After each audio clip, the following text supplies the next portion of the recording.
Important update about YouTube playlists. Hey everyone. We've received many messages asking why our YouTube playlists aren't showing up. Do we create YouTube playlists? Yes, we absolutely do. So why can't you see them? Honestly, we're not sure. We've been in contact with YouTube support for several months now, but we still haven't received a clear answer or solution. After much discussion, our team has decided to take matters into our own hands. We believe the issue might be related to the number of playlists we've created on a single channel, possibly too many. Our solution? We're launching 2 additional YouTube channels, giving us a total of 3. This way, we can organize our audiobooks better and avoid the playlist visibility issue in the future. This change only affects our YouTube audience. If you're a patron supporter, you can still access all our audiobooks by visiting the collection menu on Patreon. Thanks so much for your time and continued support. Happy listening. Chloe smiled brightly, her usual enthusiasm resurfacing. Alright, thank you, Luminous. You're the best. It is no problem.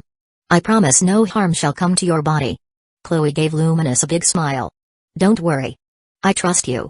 Donata noticed Luminous had gained a slight flush to her cheeks, and she decided that she was better off ignoring that. Luminous clapped her hands together. Very well then. Since you will soon be disappearing from my life for some time to come, why don't we hold a celebration? Chloe nodded. Sure, I'm sure Hinata will enjoy it as well. Very well then. I will order Gunter to begin the preparations. Hinata made her way through the Great Jura Forest. It was the safest way to Leon Cromwell's territory at the moment. Any other route would involve going through another demon lord's territory, and while she was easily capable of dispatching said demon lords like Clayman, Hinata decided against that course of action. She didn't want to risk changing the future at all. Who knew if that single interaction would lead someone like Clayman on a different path, so that he didn't cross paths with Felix, allowing Felix's rise into an awakened demon lord. Clayman along with his army were the ones who were used as fuel for Felix's harvest festival after all. Hinata casually dealt with the beasts that had attacked her using battle will. They may be strong for the majority of the world, but against her blade they all met death. There were far more magic beasts present in the Jura Forest, but eventually they got the hint and stayed away. She was fairly familiar with the terrain as it had not changed much from how it was in the future, so she was able to navigate through Jura fairly easily. Leon Cromwell had defeated and slayed the demon lord Kaslim some time ago, but Hinata did not act then. After all, Leon still had a role to play, a very important role. So to occupy her time, Hinata went from village to village, country to country, and helped with any sort of threat, whether it was human slavers, or Majin who got far too arrogant. She had experienced quite a bit over time. She had made friends, lost friends, even when they were dying to something that she was able to fix, like illness. She refused to help, too afraid of changing the future. It hadn't become so clear to her until after she had been left alone, but her knowledge had turned into heavy chains. But she was fine with that. As long as she got back to the future she left from, everything would be worth it. She even had the chance to meet Violet, the primordial of purple, on occasion. Violet and Luminous seemed to be rivals, and Violet occasionally showed up to stir up trouble with Luminous. One time, when Luminous had left for a Walpurgis, Violet had showed up. Seeing Luminous was not present, she began throwing a tantrum. Violet was a fearsome opponent, but she was not going all out, and neither was Hinata. Violet was simply looking for entertainment. The demon realm probably got boring after a while. Violet was not as strong as she would be in the future, but she was able to keep up through her sheer skill. She was a demon that had been fighting for millions of years. She was by far one of the most combat-experienced beings in existence. Still, as terrifying as Violet might be now, Hinata could never look at Lalitina the same way again after seeing her with Felix. She had to fend off Violet's attacks while making sure not to cause any damage that could possibly change the future. She knew it was a low possibility, but she was careful anyway. Safe to say that after that fight, Violet became interested in her. She looked forward to their reunion in the future. It would likely be quite interesting. Even Felix would be surprised. She spent years doing that while also honing her skills further, until there was less than 100 years until Felix would appear in this world. Soon, everything would come to fruition. Hinata waited and waited, that is until she heard about a certain Majin known for her masterful manipulation of flames, a Majin that was under Demon Lord Leon's direct purview and looked incredibly young. Hinata knew there was only one person that could fit that description during this time period. And so Hinata set off to rescue Shizu-sensei from the Demon Lord while also, by extension, setting her on a certain path, a path that would lead Shizu to a certain slime.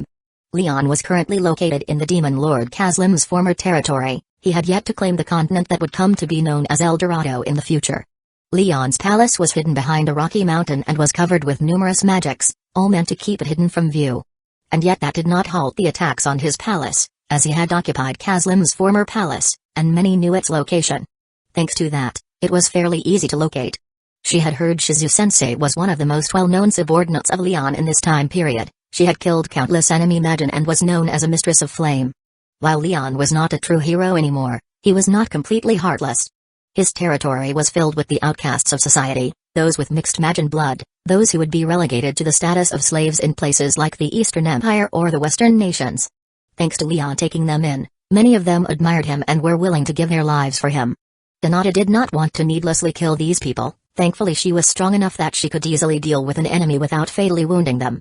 Still, Hinata decided to give Leon a warning, a heads up that she was coming. He was a good ruler from what she knew. He would quickly evacuate all those unable to fight. She was sure he was already mostly prepared to move his base of operations to the southwest continent. After all, thanks to Luminous various sources, she was able to learn that Leon was discreetly sending people to the southwest continent.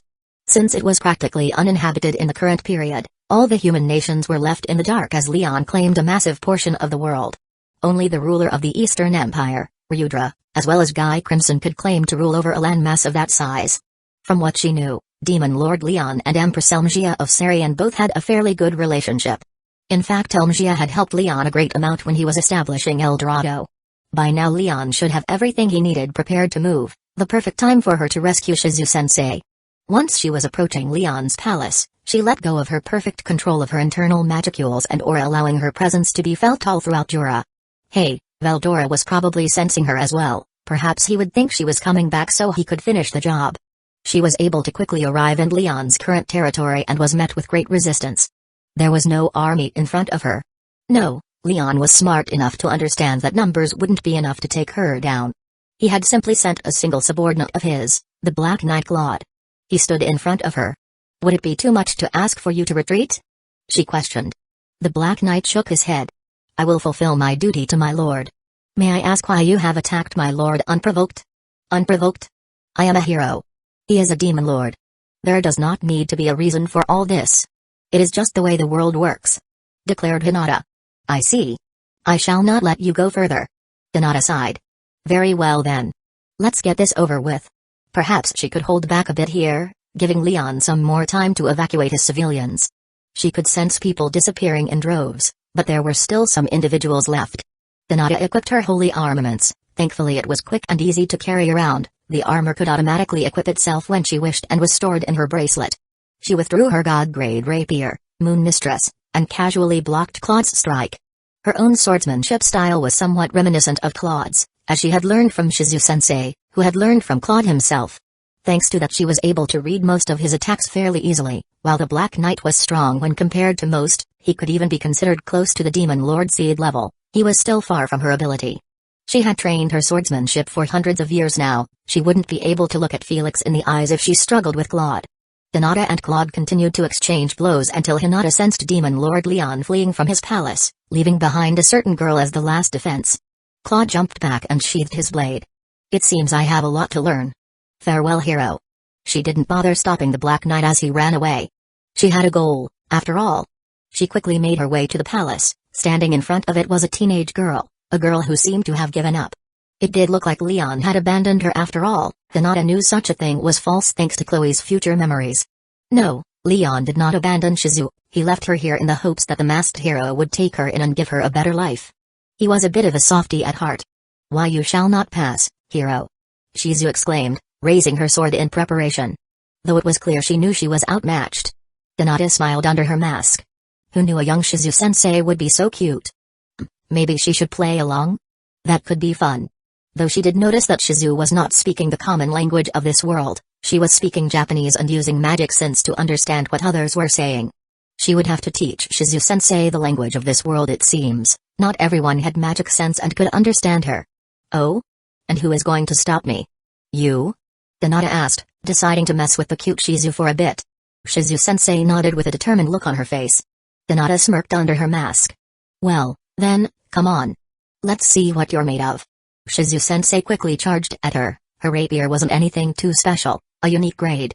For a demon lord of Leon's caliber he could have afforded her something better, but that also could be detrimental to her growth. Hinata quickly used a wind magic spell to displace Shizu-sensei slightly and then kick her in the side, sending Shizu-sensei tumbling down to the floor. Shizu-sensei slowly got up.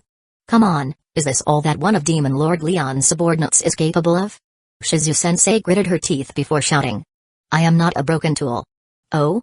Shizu-sensei came at her with renewed vigor and seemed to be drawing on Ifrit's power. Fire began seeping off Shizu-sensei in waves. It seems Ifrit was lending its full power to Shizu-sensei.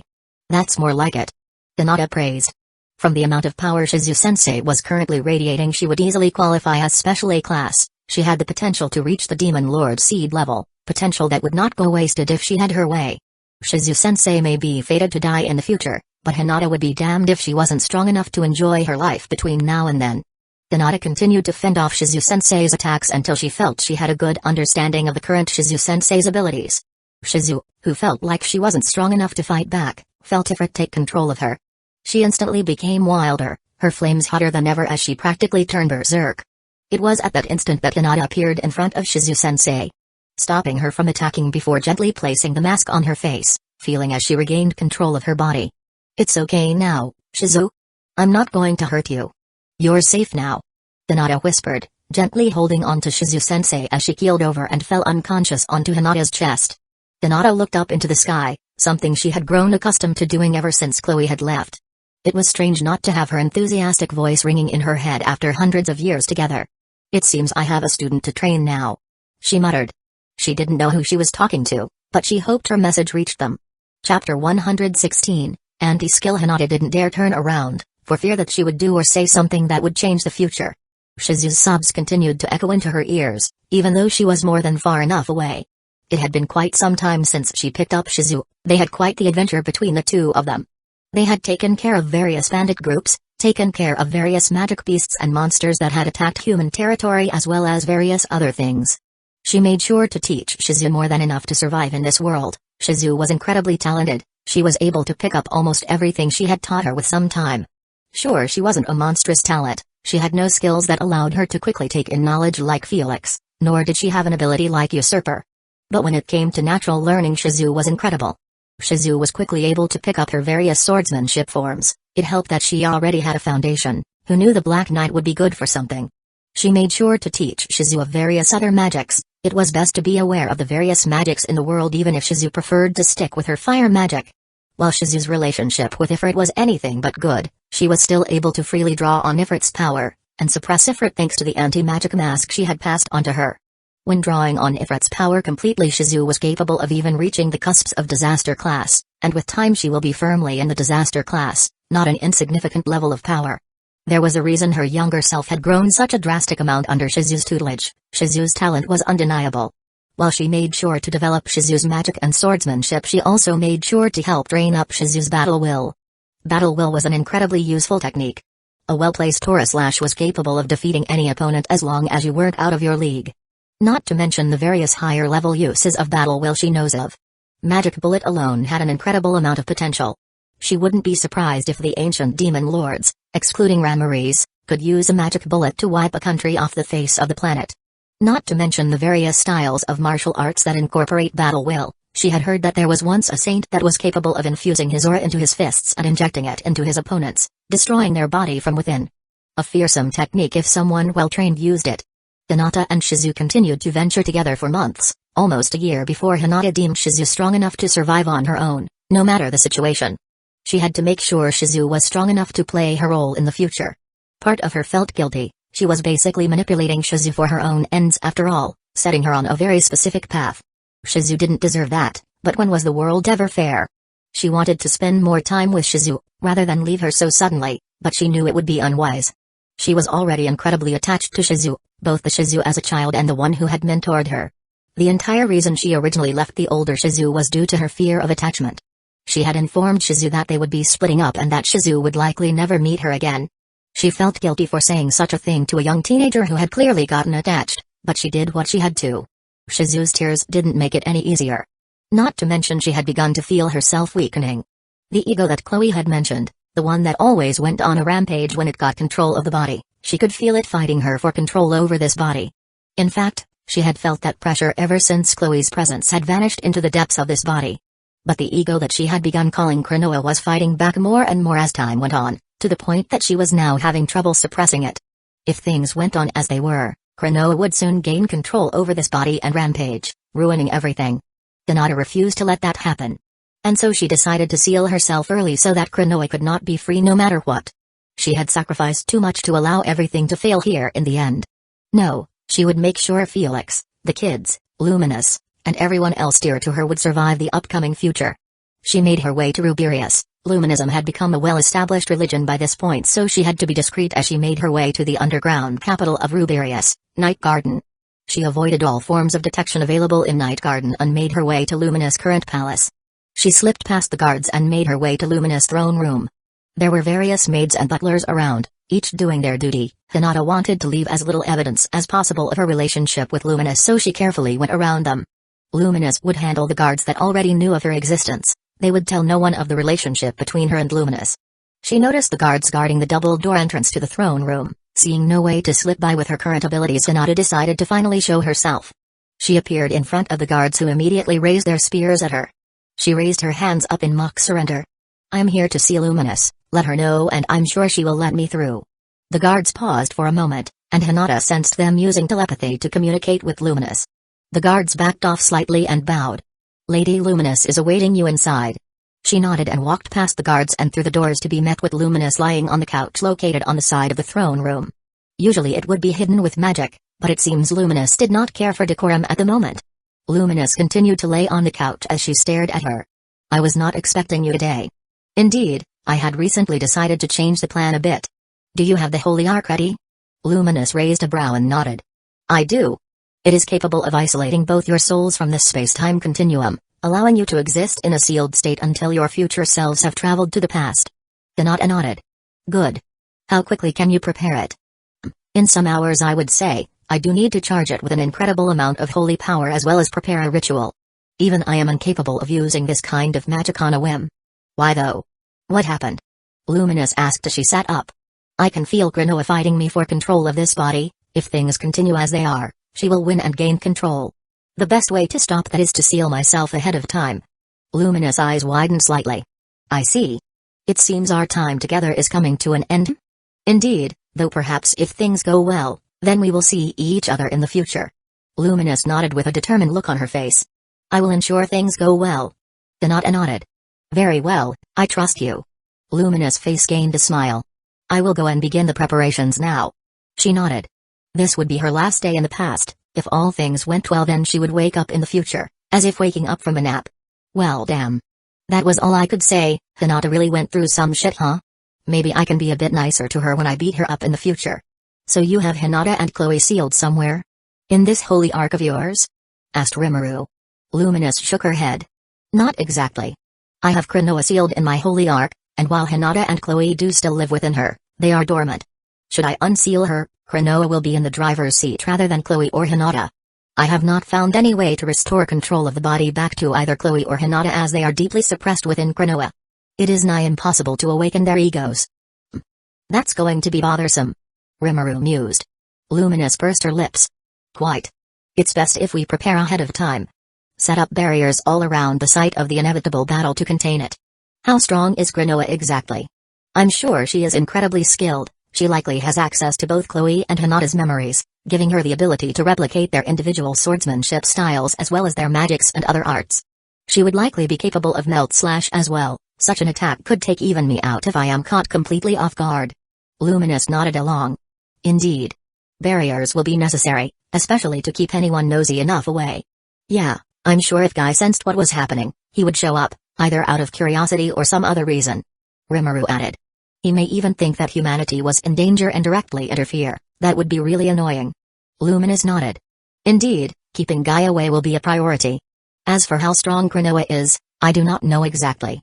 Chloe and Hinata were incredibly strong enough to seal a true dragon, but I am not sure how well Cronoa could access that strength. There are various factors to account for." I nodded. "It's probably best to hope for the best and plan for the worst then." Rimuru and Luminous nodded along. "Do you have any more information that would be useful, Luminous?" asked Rimuru. Luminous shook her head. "No, I do not.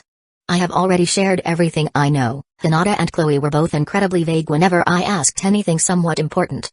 Luminous said in a frustrated tone. "Don't take it too hard, Luminous. Those two were doing what they had to. They were put in a bad situation and did the best they could. I comforted, but internally I was still reeling. I have not fallen so low that I need you of all people to comfort me. Luminous retorted. Whoa, what's with the sudden hostility? No need to get your panties in a twist. I joked. Luminous gritted her teeth and then turned her head away. That gave me a moment to think everything through. There were other timelines. I didn't think it would be possible for multiple variations of the cardinal world to exist at once. In fact, it should have been impossible. Was there a version of me out there that was somehow a hero? A version that was never transported to the cardinal world? Maybe one where I was Ice-Kade to another world instead of Jujutsu Kaisen? The possibilities are endless. But that is all under the condition that multiple versions of the cardinal world do exist out there. That there are other timelines, where time is moving forward as of this moment. However, everything I know contradicts such a theory. But if what Luminous is telling is true, which I don't doubt, Chloe herself directly told her that she had over 2,000 years of memories from different timelines. Sure, she could be lying for whatever reason, but I won't pretend to understand the mind of someone like her. She is mentally far older than I am, as well as more experienced. She is not the child she once was. But I'll just have to take her words as truth for now. I don't really have any other choice. This was the world God once lived in. If there were multiple cardinal worlds, then what would make this world so special for him to reside in?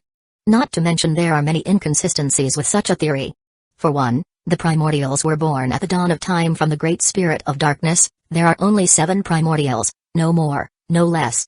There is only a single great spirit of darkness, so only a single version of each primordial I would think, which disproves the theory of there being multiple timelines of the cardinal world. The primordials are a significant factor in the cardinal world. Guy is one. If he never showed up in the cardinal world, things would be drastically different than they currently are. He established a Demon Lord Council for whatever reason. He stopped Milim's rampage when she awakened as a true Demon Lord. He has been the protector of humanity for who knows how long. Safe to say he is key to this world's history and stability. Not to mention Arcuaid, Lalatina, or Megaman would have brought such a thing up at some point. It would be practically impossible for those 3 to be unaware of some alternate timelines with alternate versions of themselves. There is only a single Milim Nava in existence, as she is the child of God, so it is safe to say that she is a unique individual. Same with the rest of the primordials. Hell, Veldora is a true dragon, the sibling of Veldanava, the supreme creator, an aspect of nature itself. If there were alternate timelines of the cardinal world, he would know, probably. No, I was still missing something that would make all this make sense. What could it be? Notice. It is impossible for other timelines of the cardinal world to exist at the present moment. Then how is it possible for Chloe to have had memories of these other timelines, of how differently things could go? It is likely that the individual Chloe Aubert is resetting the timeline whenever she goes back to the start of everything. That's horrifying. How? How many versions of me have been erased? How many versions of Zuko, Raiden, Arcuaid, Megaman, Lalatina, or everyone have been erased? Forgotten to time itself, never to be remembered, going out without even having a chance to fight. Were all their experiences worthless? That's fucked up. Absolutely fucked up. My fists clenched under the table. That's basically a form of death, but worse. I am a firm believer that the memories make the man. Your experiences in life make you who you are. Without those experiences you are a different person. You may have the same soul, but you are inherently different. My beliefs are comparable to the philosophical question about the ship of Theseus. Theseus, the mythical king of Athens, had once gone on a quest on a ship. The ship was preserved by replacing all of its decaying parts. But it could be argued, if all of the parts were replaced, was it even the same ship anymore? In my opinion, no, it is not the same ship anymore. It is not the ship that sailed through the oceans in ancient times anymore. It is a mere replica. Perhaps my views will change as I grow older. A version of me that never reincarnated as a demon. Maybe if I reincarnated as a human, I would be a different person than I currently am. My experiences made me the current me, whether through slaughtering thousands or just having a good time with my friends. Each of those makes me who I am. I wouldn't have met the old man. I likely wouldn't have met Milim, Rimuru, Veldora, or even the bratty pixie. I may have even remained as complete fodder, my fate out of my hands. Not to mention I likely wouldn't have received my closest companion, Odin. Apostrophe. The dead are at the very least remembered by those that cared for them, by the world. This doesn't even allow that. What experiences did my alternate have that I would never learn of? That I may never experience? These other versions of me had their own lives, their own highs and lows, and they had died. There was no denying that.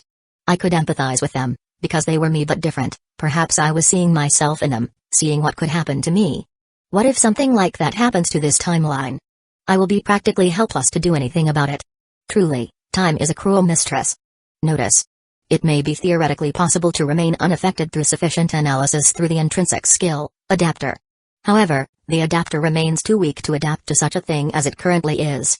So it needs to be upgraded then, huh? That's fine, at the very least the situation isn't entirely hopeless. But even then, what would this resistance to Chloe's timeline resets do for me exactly? Would my younger version in the past just have my memories? Would I tag along with Chloe when she time leaps?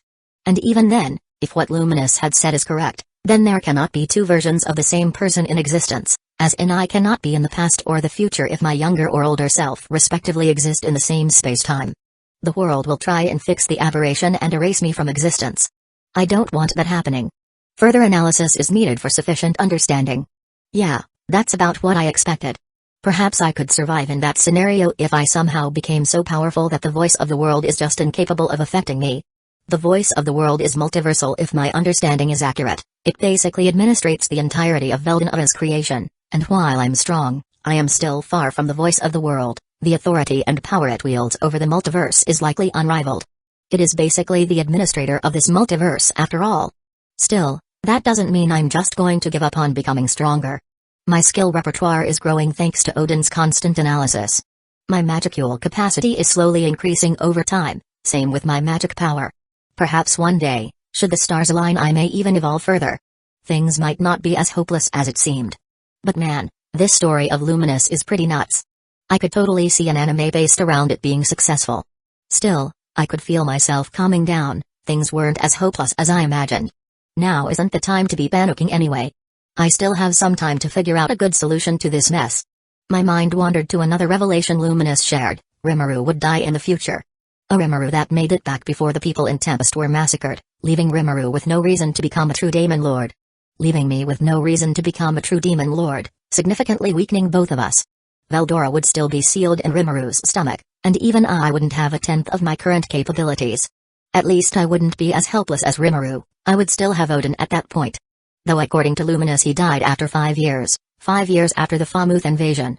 That gave both Rimuru and me 5 years to expand our capabilities. I know I could do a lot with 5 years, and even with the limited magicule capacity, my variant head, I'm sure Odin was able to develop some crazy shit. And yet Rimuru still died while I was apparently busy with something else.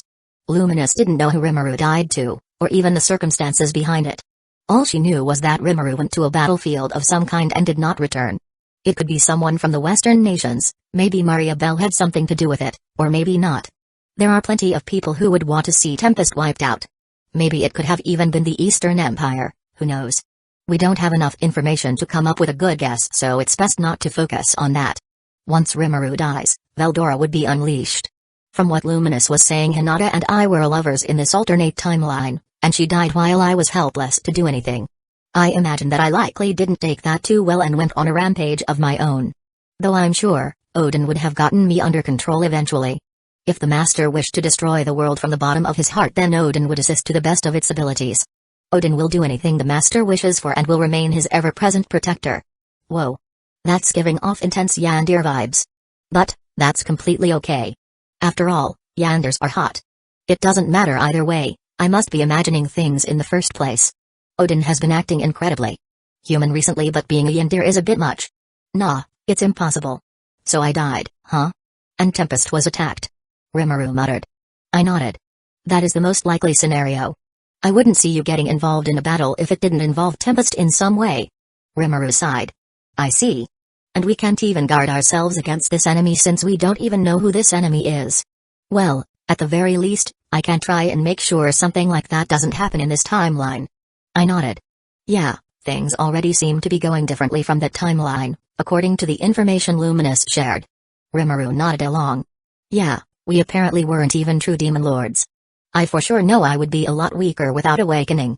He's likely thinking about his own supercomputer, Raphael. Having a supercomputer in your head that can basically plan for anything with enough information is a real lifesaver. Odin is better though. Indeed. Raphael possesses inferior processing capabilities since Odin was able to upgrade itself by dismantling and consuming a copied variant of Raphael, Lord of Wisdom. I internally rolled my eyes. Don't get too proud now. It is good that you two aren't putting too much stock in what happened in these other timelines. Those other versions of us failed. We must simply not fail. I clapped my hands. Great pep talk, Luminous. Humphrey. I am simply not used to having to do such a thing. Yeah, I was just messing with you. Now we need to come up with a plan to unseal Chloe and Hinata. Luminous nodded. Once I return to Ruberius, I will begin making preparations to begin unsealing the Holy Ark. It is a fairly difficult process due to how much holy power is imbued in the Holy Ark. It is capable of burning an awakened demon lord with but a touch. I will need to prepare a ritual and gather certain items that can dilute some of the holy power. Rimuru nodded. Alright. Then, while you do that, we can take care of some things on our end. Luminous nodded. Good. Now that you both are filled in, why don't we talk about who you suspect is behind Hinata's death, Felix? Her death may have been necessary, but that does not mean that I will allow the perpetrator to remain free from punishment.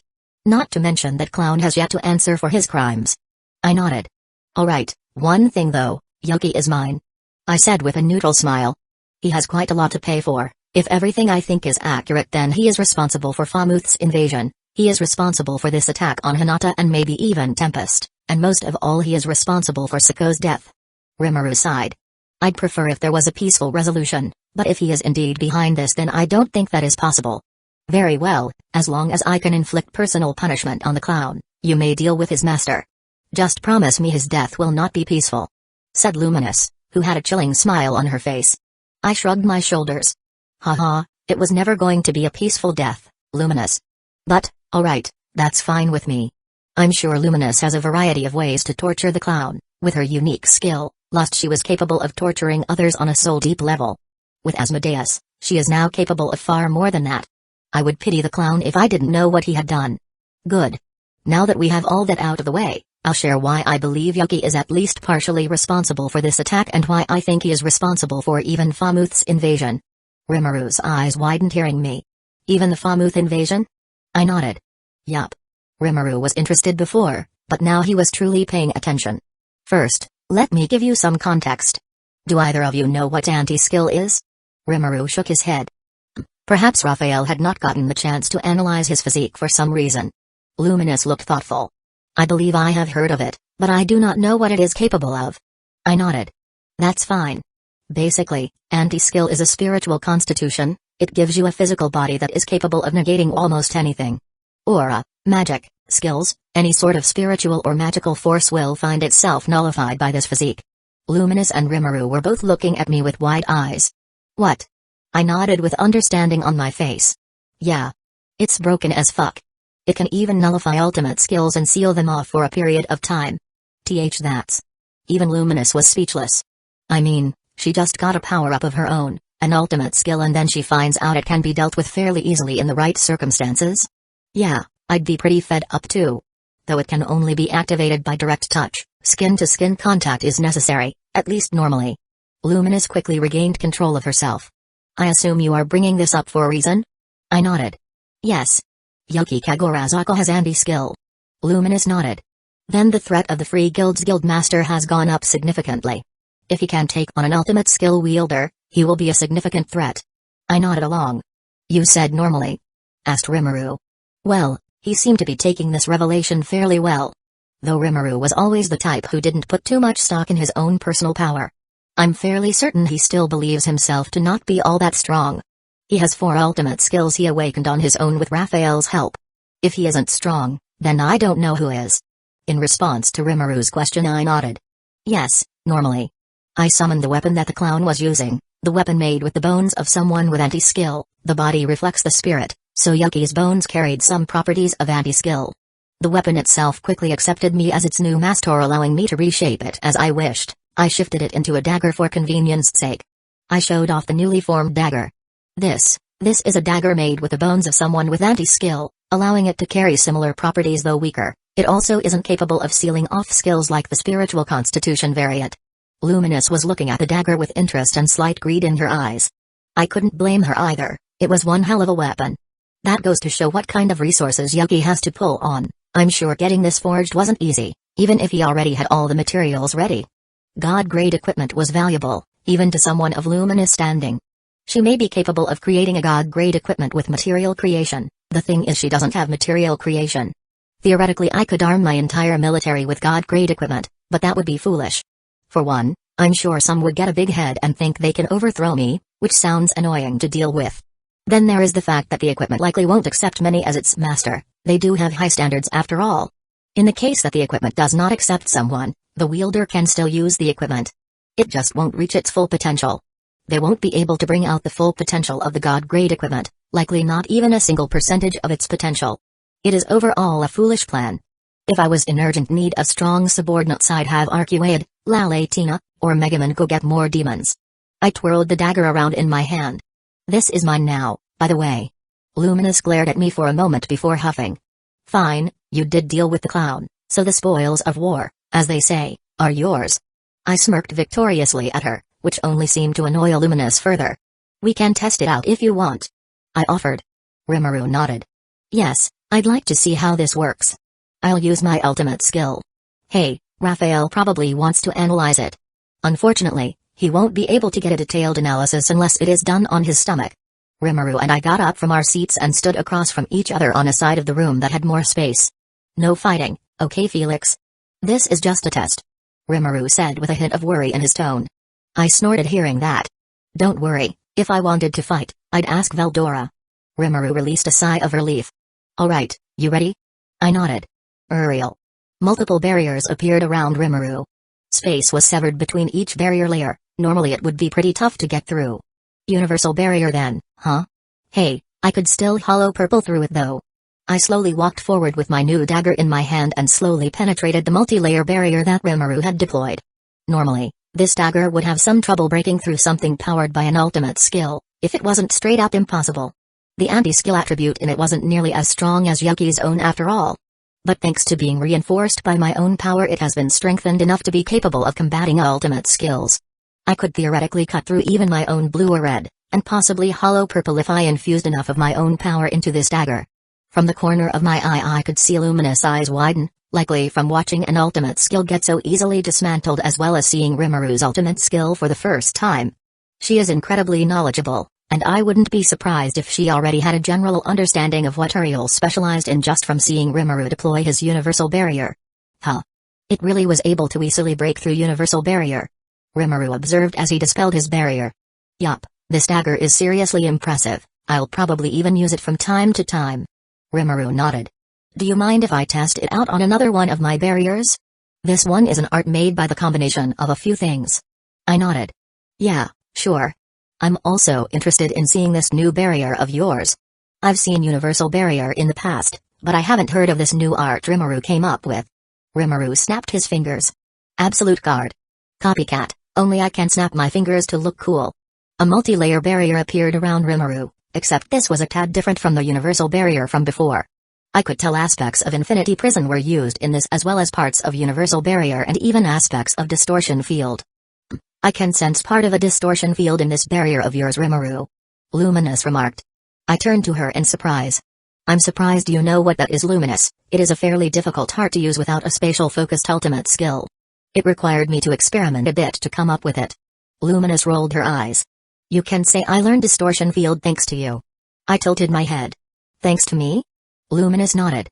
Indeed. In another one of the timelines, you created distortion field and shared it with Chloe. Chloe kept that knowledge and shared it with Hinata when I went back to the past, and then Hinata shared it with me. I nodded in understanding. Huh, who knew? Though do be careful, it is by no means an absolute defense. Luminous nodded.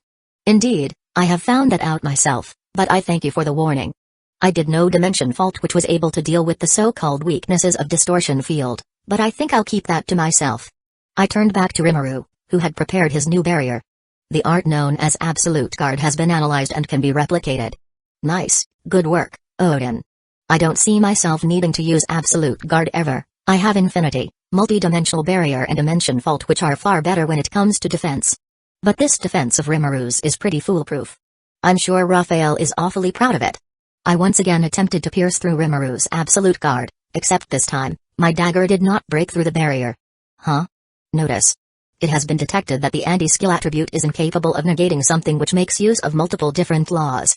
Absolute Guard makes use of multiple differing laws. Well, it seems we just found a potential weakness of anti-skill. I voiced out. I repeated Odin's words to Luminous and Rimuru. Rimuru smiled. If even anti-skill can't penetrate through, I think I finally got a really strong defensive ability then. I nodded. It's one hell of a defense. Anti-skill is busted, but it seems everything has a weakness. I imagine that your absolute guard will be effective against many forms of offense. Though do be careful of Spiritron attacks. Rimuru nodded. We both took our seats. Now that you are finished with your little demonstration, why don't we continue? Luminous prompted. We both nodded.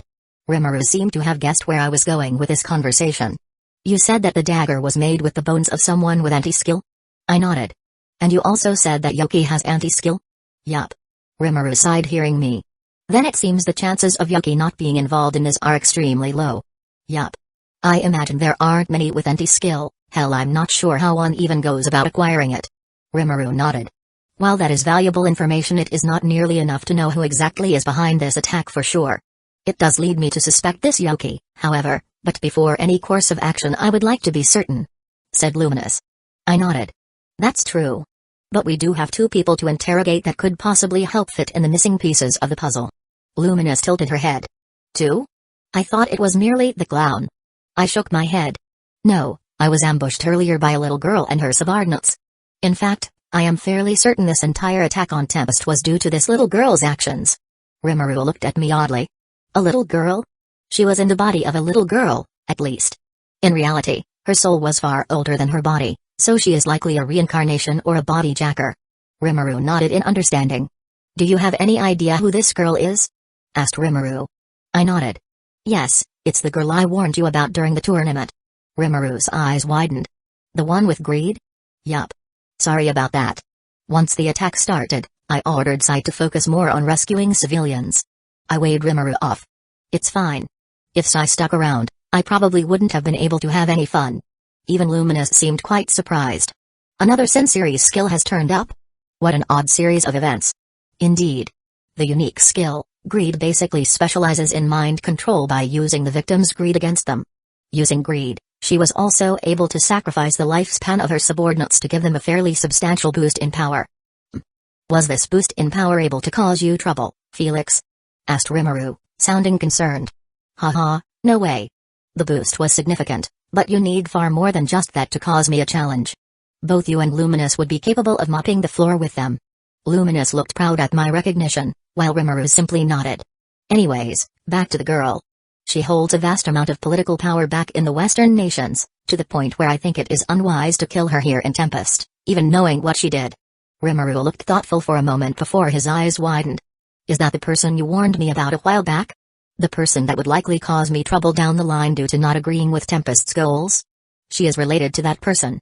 I do believe I know whom you are speaking of. Luminous added. That isn't that odd. Ruberius does have a fairly close relationship with the Western nations, so it isn't surprising that Luminous knows about Gran Barosso. You are speaking of Gran Barosso, my former luminary of the Sunday, finished Luminous. Now that I did not know. Granbla was one of your luminaries? Luminous nodded. He was in the past. In fact, he was the leader of the luminaries. In the ancient past, Granbla and I clashed many times, as demon lords and heroes often do. This Granbla's a hero? Rimuru groaned. Luminous nodded. He was known as a hero, he possessed the qualification to become a true hero, and he possessed a hero's egg, and while to my knowledge he has yet to hatch it, though he may have merely hidden his awakening. He is still a formidable foe. Rimuru's eyes widened. Seriously? I might have a hero as my enemy? I could understand Rimuru's panic. Heroes are the counterparts to demon lords for a reason, they can be quite troublesome. The saying that heroes and demon lords are bound by cality does have some truth to it. Is he a saint then? Luminous shook her head.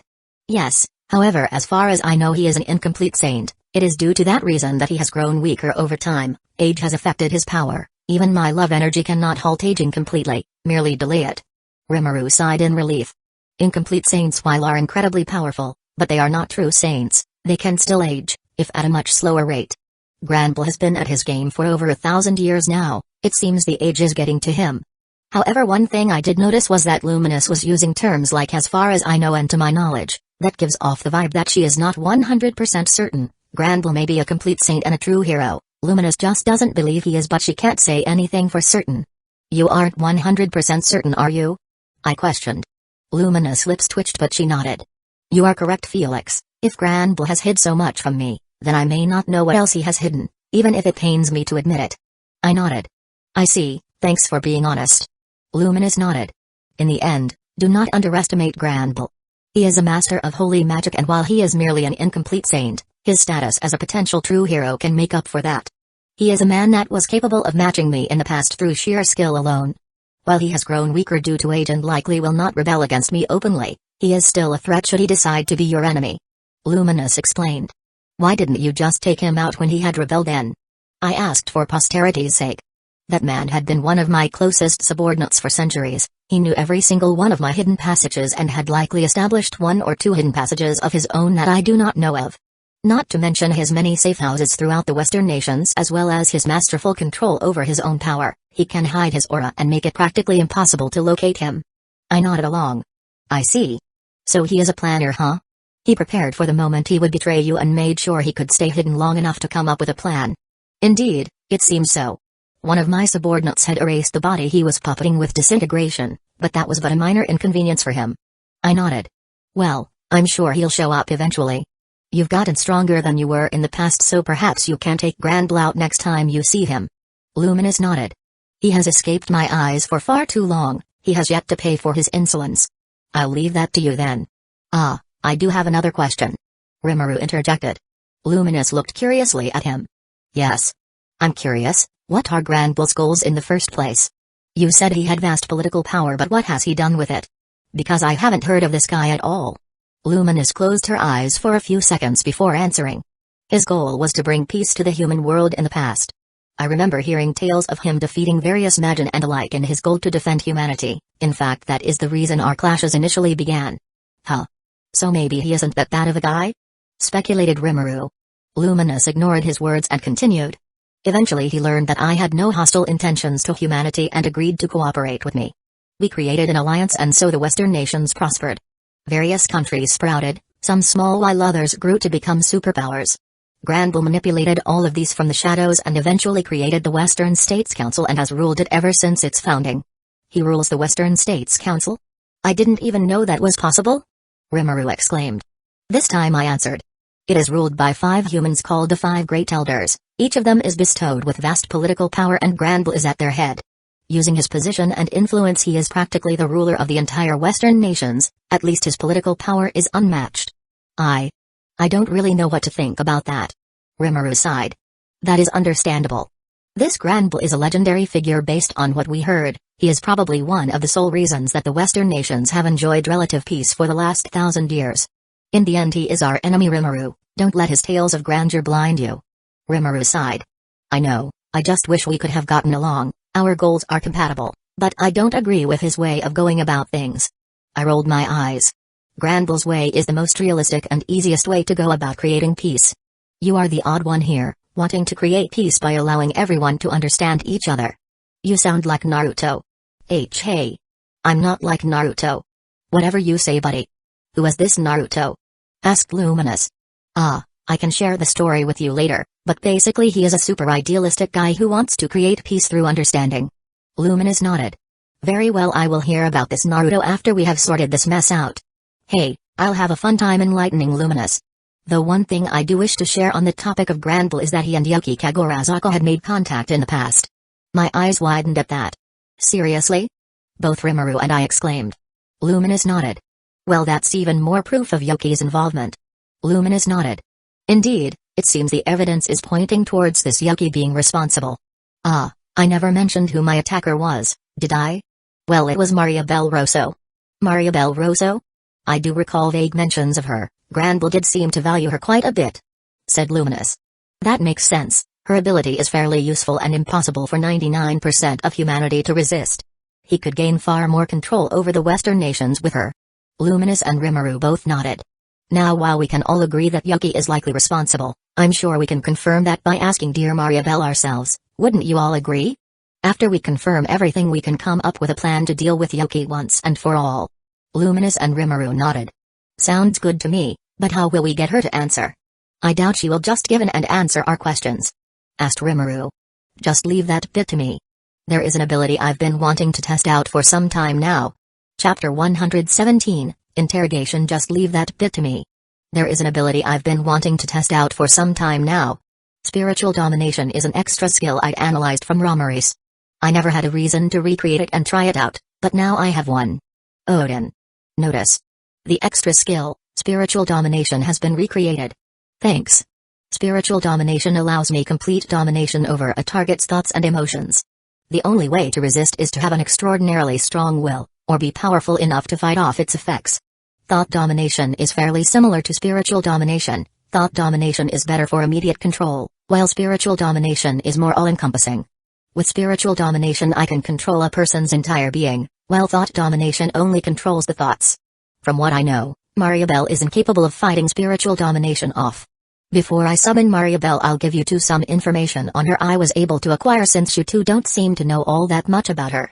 According to my sources, Mariabelle is basically Granble's second in command. She has access to basically all his resources, including the Rosso's secret forces, the Blood Shadow. I continued. The Blood Shadow? Asked Rimuru. The Blood Shadow is a force under the Rossos that is composed of otherworlders that have been enslaved with the locking curse. Rimuru's eyes widened. Then. I nodded. Yes, it is likely that the attackers on Tempest were members of Blood Shadow. Rimuru sighed but nodded, though I noticed him clenching his fists under the table. I'm sure he doesn't like that many people were killed in an attack they had no choice to participate in. But the world is cruel. Anyways, using her position, Mariabelle should easily be capable of mobilizing the Blood Shadow for this attack. Even the Chaos Dragon seemed to have been under her control. How did she control the Chaos Dragon? Asked Rimuru. Rimuru seriously needs to ask these questions to Raphael. I'm sure his skill is capable of figuring these kinds of things out. I did still answer him, though. Using greed. The Chaos Dragon didn't have much of an ego, so Mariabelle was able to dominate it fairly easily with greed. I'm guessing she sent the Chaos Dragon to attack as a distraction. Perhaps to distract us with the big threat while her Blood Shadow quickly caused chaos. Rimuru nodded. Anyways, that's about all the information I have on Mariabelle. One thing to keep in mind is that we definitely shouldn't kill her in Tempest if you want to build a proper relationship with the Western nations. Even her public identity as a princess of a small nation could cause Tempest trouble in the future if her death is used against you, Rimuru. Yeah, I already got that. I'm not that helpless at this whole ruler thing, you know. Rimuru pouted. I nodded. I did have an idea of how to take care of her. We could always just have her die in an unfortunate monster attack, but what I was leaning towards was using her to lure out Yuki and dealing with both Yuki and Mariabelle in one go. We can make it look like a crazy strong monster attacked them both, causing them both to unfortunately perish. Rimuru's face cringed hearing me, but he did eventually nod. That plan could work. Perhaps I can lend a hand as well. I can send some members of the church to investigate and confirm everything. Give the story more legitimacy, said Luminous. That'll help, thanks Luminous. Luminous looked at me haughtily.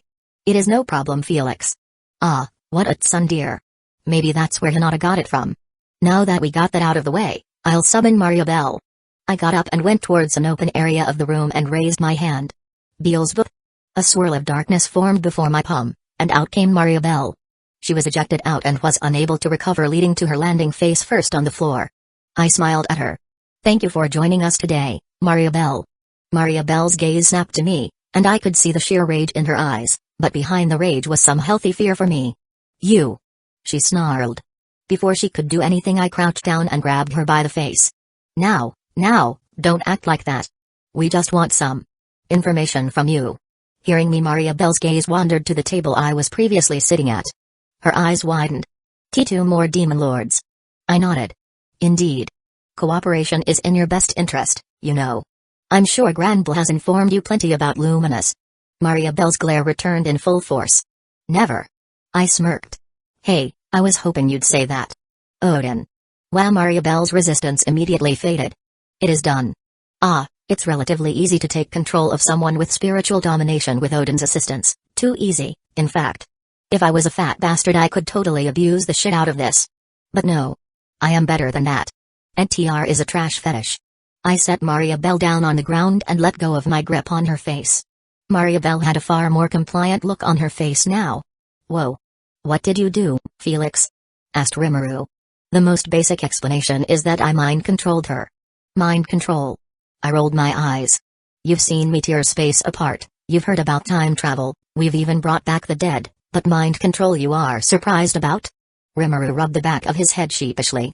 Well, when you look at it like that, Anyways, Mariabelle should be more cooperative now that she is under my control. I didn't turn Mariabelle into a mindless slave like I could have. No, instead, I just made her give up. I made her give up on resistance entirely and made her realize how futile it is to attempt to fight back against me. At this point she was willing to basically do anything I said.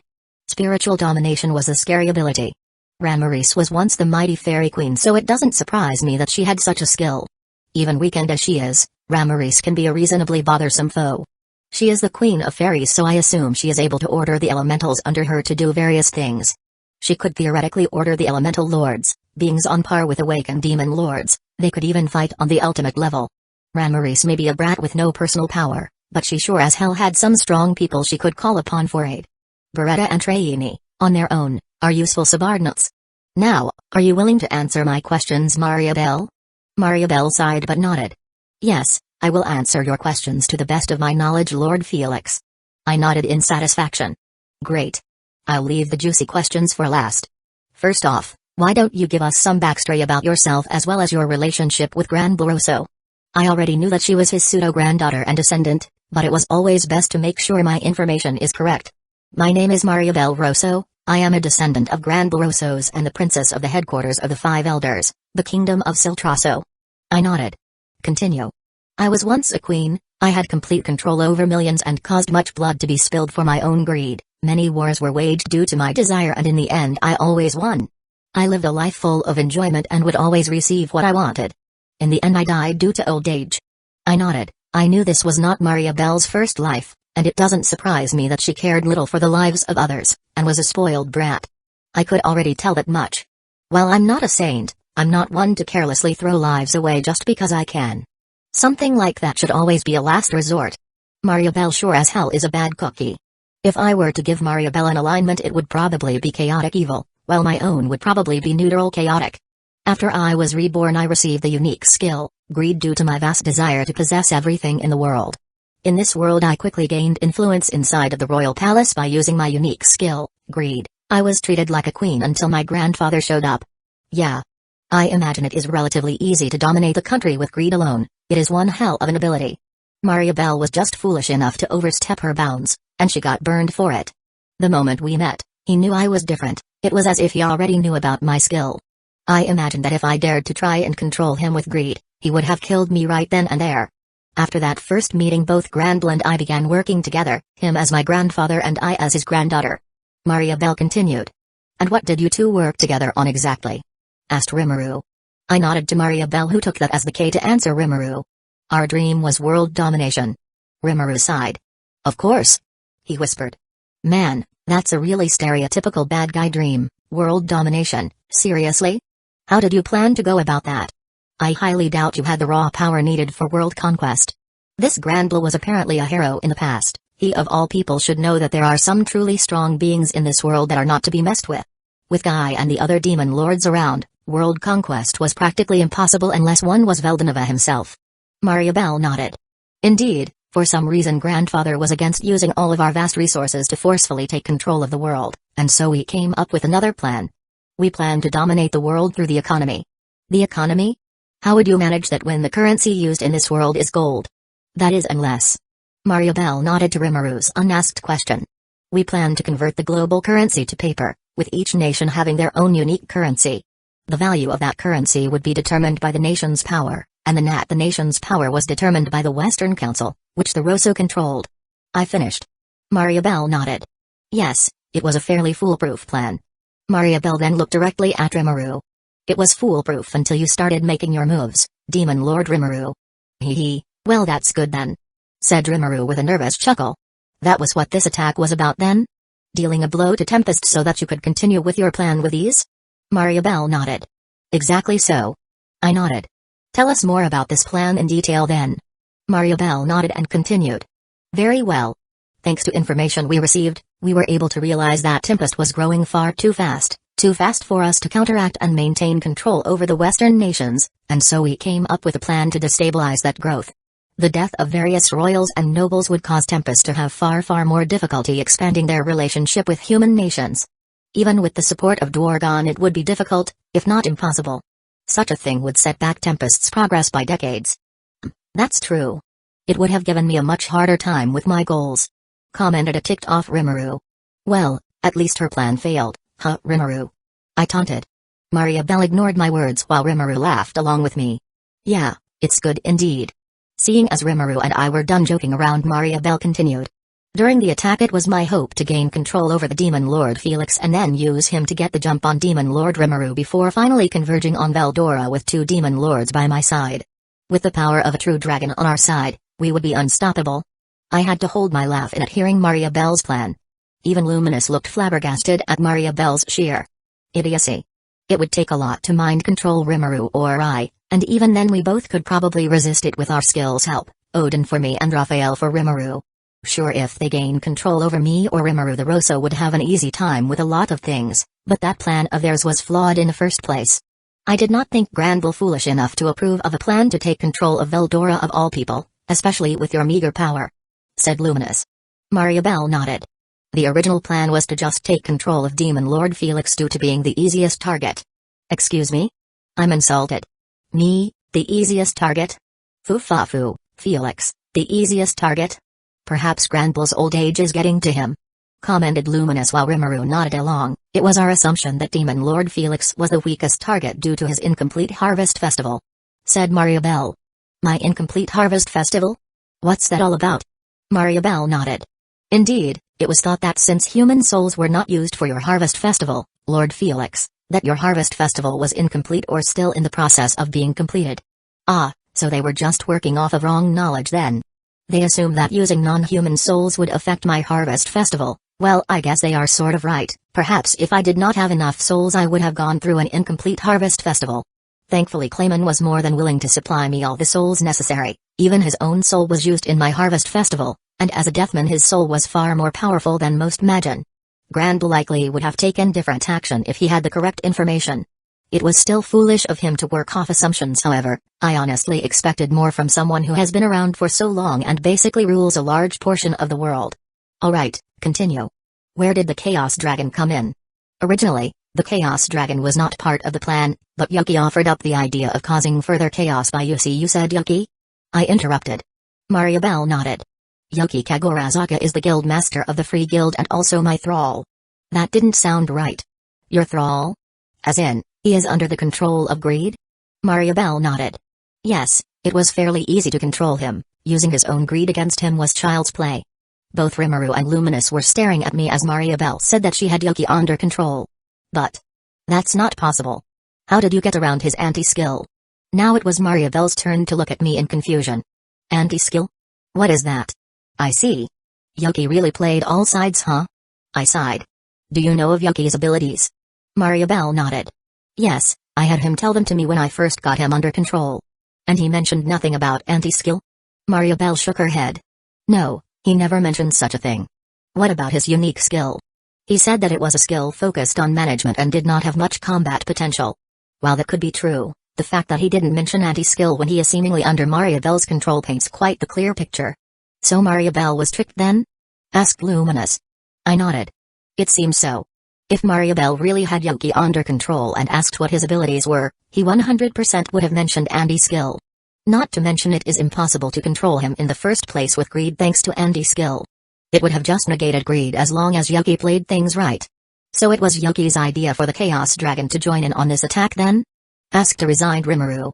It seems so, Rimuru. Rimuru sighed. I knew this meeting would probably involve something like this, but I truly hoped Yuki wasn't involved. I didn't know what to say to Rimuru, and so I said nothing. What other things has Yuki been involved in, Mariabelle? Mariabelle looked thoughtful for a moment before answering. Many things. He is the one that located the Chaos Dragon in the first place and supplied it to me. I'm sure if Milim heard any of this she would leave and immediately go and crush Yuki's head. I guess it's good that I left her out of this then. Along with that, it was his idea for Clayman to attack the Jura Tempest Foundation as well as Urazania and eventually even the Harpy Kingdom to allow for easier trade between us and the Eastern Empire. However, his plan failed and led to the rise of 2 new demon lords. I could sense Rimuru's fists clenching under the table. I was pretty damn angry myself. But Yuki would get what's coming to him, now that I know that he is for sure behind Sako's death. His death is all but guaranteed. I see, is that all? Mariabelle shook her head. No, Ecchi has also been using our resources to summon other worlders and sell them to the highest bidder. One of his most frequent customers is the demon lord Leon Cromwell. Rimuru banged his fist on the table, spreading cracks along it. That damn bastard. I sighed, hearing Rimuru. He was really against otherworlder summonings, not that I blamed him. Let's deal with Ecchi first, then we can think about Leon. He will be far more difficult to deal with, so it's best if we just stay out of each other's way, Rimuru. He's the one who summoned Shizu? Rimuru retorted. I nodded. I know, but realistically what can you do to him? Even if you are more powerful than him, which is doubtful, he has an entire continent at his beck and call, and an extremely well-developed kingdom. Now it is fairly easy for me to just wipe out El Dorado from the face of the map, but knowing Rimuru, he would be against that. Not to mention that Leon seems to have some kind of relationship with Guy, a fairly close one. Rimuru reluctantly agreed. Fine, let's focus on Ecchi first, but I'm definitely punching Leon next time I see him. Feel free to do so. I doubt a mere punch will escalate much. Plus, it's not like Leon doesn't deserve it. I looked back at Maribel. Do you know how Granville will react to all this? Your failed attack, as well as your future death? Maribel casually ignored me talking about killing her and answered my question. He will likely be fairly upset about the wasted resources. While the Rosso still have access to a large amount of otherworlders, many of them were still wasted in this operation. But it is not a loss that will significantly weaken us for years to come. I nodded. While otherworlders were useful for the sheer power they had with minimal training, they still failed to reach the higher levels of this world without training. They were generally around the A rank, and special A rank for the ones a cut above the rest. Most otherworlders see themselves as special and so they assume they are people of significant value in this world, when in reality even the weakest of saints are capable of mopping the floor with them. It doesn't help that the vast majority of otherworlders come from some variant of modern world Earth. With all the Isekai anime in that world as well as the so-called cheats that those protagonists have, it is easy to understand why otherworlders tend to get a bit of a big head. With all of that culture from their previous world they probably thought that their summoning was their chance to live out their Isekai dreams. As for my death, I am not sure how grandfather will react. He is a hard man to predict, but I would expect him to not let his emotions cloud his judgment. He will likely step back and come up with a new plan for world domination, as in our previous plan my abilities were necessary. Continued Maribel. Perhaps Maribel and Granville weren't very close then, maybe their relationship was more transactional. Granville protected Maribel and she helped further his goals. Or maybe Granville did care for Maribel and was just good about hiding it. There is no way for me to know at this point. Very well then. I have no other questions to ask you now. I'll ask her more politically related things later. I turned to Rimuru and Luminous and gestured to Maribel. You two have anything you want to pick her brain about? Luminous shook her head. No, I see now the reason for Granville's recent actions. I was surprised when he betrayed our alliance all of a sudden, but I now know that he was feeling threatened by Rimuru and wished to take him off the board so his plans didn't collapse. He was even willing to sacrifice his fellow luminaries in this pursuit. Well, they had it coming, said Rimuru. Luminous nodded. I do not deny that. They had reached too far and so they were dealt with. I have no use for rebellious pawns. Whoa, that's harsh, said Rimuru. That's how things work in this world. Most powerful beings don't care much for their traitors or subordinates who are not truly loyal. Not like I blame them, why care for them when they don't return that care with loyalty? You're not the standard Rimuru but the exception. Rimuru blushed under my praise but still nodded. Yeah, I guess I can see where they are coming from. It just doesn't feel right for me to treat my subordinates as lesser than me. As far as I'm concerned they're my friends. Luminous and even Maribel were looking at Rimuru oddly. Well, you keep doing your own thing, Rimuru. It's clearly working. Rimuru nodded at me and then looked at Maribel. I did have one question. Are you aware of what Leon has been doing with all the otherworlders he is having summoned? Maribel shook her head. No, I am not aware of what Demon Lord Leon could want with such defective products. Rimuru's Demon Lord's haki burst out from within him for a moment. I quickly unleashed my own to contest against it and protect Maribel, though Rimuru's haki did reach her for a moment. Rimuru quickly got his haki under control and sighed. Sorry about that, what she said ticked me off. Yeah, Rimuru really doesn't like that whole slavery thing. Maribel referring to otherworlders as property seemed to have ticked him off. It's fine, I was able to protect Maribel from the haki so no harm no foul. Since Demon Lord's haki releases spiritual pressure the room itself wasn't damaged. I looked at Maribel, who was soaked in sweat and shivering. She was exposed to Rimuru's Demon Lord's haki after all, if only for a moment. I heard a loud exaggerated sigh. How disappointing. I did not expect one such as you to lose control of your hockey, Rimuru. Commented Luminous. Yeah, well, give me a break, Luminous. I have a lot on my plate right now. Responded an annoyed Rimuru. Luminous nodded. Do learn to control your power. Hockey is an ability that is highly influenced by one's emotions. Even Odin isn't able to prevent hockey leakage unless she is actively monitoring my own hockey, which she normally isn't. And even if she was, she wouldn't suppress it in the first place. In Odin's eyes, if I felt the desire to use my hockey, then who was she to stop me? I imagine Raphael thinks fairly similarly. Rimuru nodded and looked back at Mariabelle. Well? Do you have an answer to my question? Mariabelle nodded, even as she continued to shiver. We are not aware of what Demon Lord Leon wants with the Otherworlders. We do know that one of his requirements was for them all to be young, so none of them had developed any unique skills of their own. He wanted children? If he wanted to recruit more forces for his territory, why would he want children? Asked Rimuru. Mariabelle shook her head. I am not aware of why. Well, he was a former true hero. It's safe to say he has an in-depth knowledge of elementals. Perhaps he knew that otherworlder children can be saved if they are contracted with a spirit. That way, he can mold the children's thought process in a way that is beneficial to him while also recruiting someone who has high potential. He wouldn't have to deal with the inevitable thoughts of rebellion older otherworlders would have that way. I chimed in. I noticed Rimuru was getting more and more upset as I continued with my hypothesis. Rimuru finally took a deep breath and sighed. That would explain why he gave Shizu effort then. I nodded. Perhaps. Claude and Alrose's existence does give credence to the theory. Added Luminous. Claude and Alrose? Asked Rimuru. The Black Knight Claude and the Silver Knight Alrose are Leon's chief subordinates. They are also summoned otherworlders. Responded Luminous. Rimuru nodded. I see. I don't know much about Leon's subordinates. He didn't even bring anyone with him to the Walpurgis. Yes, Leon is quite uncaring like that. He is confident in his power. Said Luminous. Well, that doesn't surprise me. He has an ultimate skill after all. One needs a specific character to acquire an ultimate skill of their own. Both Luminous and Rimuru's gazes snapped to me. Seriously? I didn't know Leon had one. Said Rimuru. He seemed surprised, but he was overall pretty nonchalant about it, opposite to Luminous. Luminous seemed ticked off. Leon has an ultimate skill, you say? It seems hearing that Leon, a human, or at least a former human beater to the race of getting an ultimate skill has wounded Luminous' pride. She is a true ancestor, a being that, by all means, should be above a human.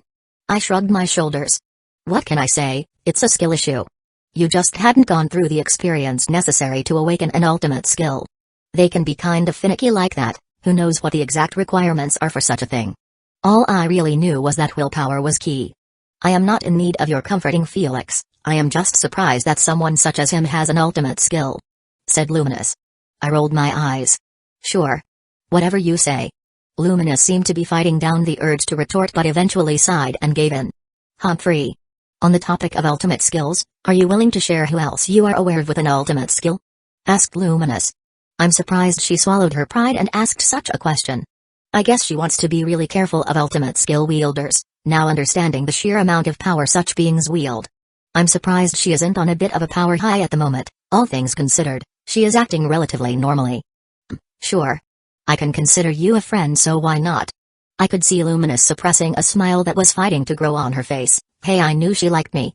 I mean, it's hard not to like me. I truly have a winning personality. Apostrophe. You have something to say, Odin? Negative. Of course. Well, don't expect me to give you the details of their ultimate skills, but I'll share who I know for a fact possess one. Off the top of my head, for the Demon Lords, there is Guy, Milim, Dino, Leon, and, of course, Rimuru and I. Then Velzard, the Frost Dragon, has one, and so does Veldora. Even that lizard? Luminous grit out. I shrugged my shoulders. Despite his personality, he is still a true dragon. Anyways, those are all the people I am aware of with ultimate skills. Realistically, barely anyone has one. We just tend to be in contact with the few who do possess one. Luminous nodded. I am surprised that Dino has one, but I suppose with his history it is not too odd. Thank you for sharing this information with me. I will not forget this favor. Hey, no problem. What's a little information between friends? Luminous paused for a moment before nodding. Indeed, friends. Hey, I think I just won Luminous over. I'm still going to annoy her. She is just so easy to mess with. It's her own fault, honestly. Hold on, what do you mean by Dino's history? Both Luminous and I looked at Rimuru with deadpan expressions on our faces. He had access to Veldora and Ramaris, and he still doesn't know all of this? He seriously hasn't been using them very well. They have tons of information.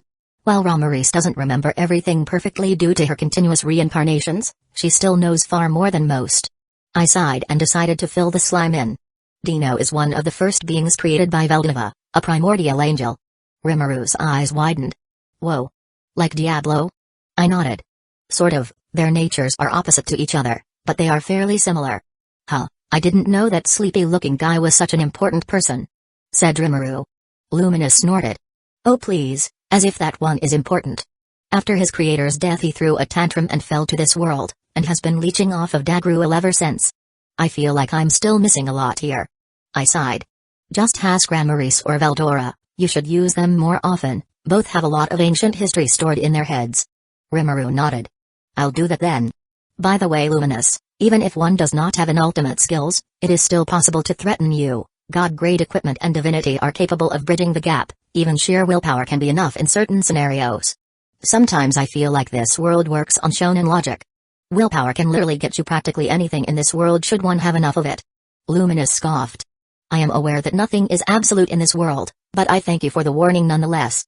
I nodded and looked back to Mariabelle who had just been listening in on our conversation. It's not like I was worried about her knowing anything she shouldn't, she already had an expiration date. Now, what to do with you? Mariabelle did not respond, she wasn't shivering anymore so she has recovered somewhat from her exposure to Rimaru's Demon Lord's hockey. Aha, I know. I snapped my fingers and took down the barrier that Rimaru had erected around the room.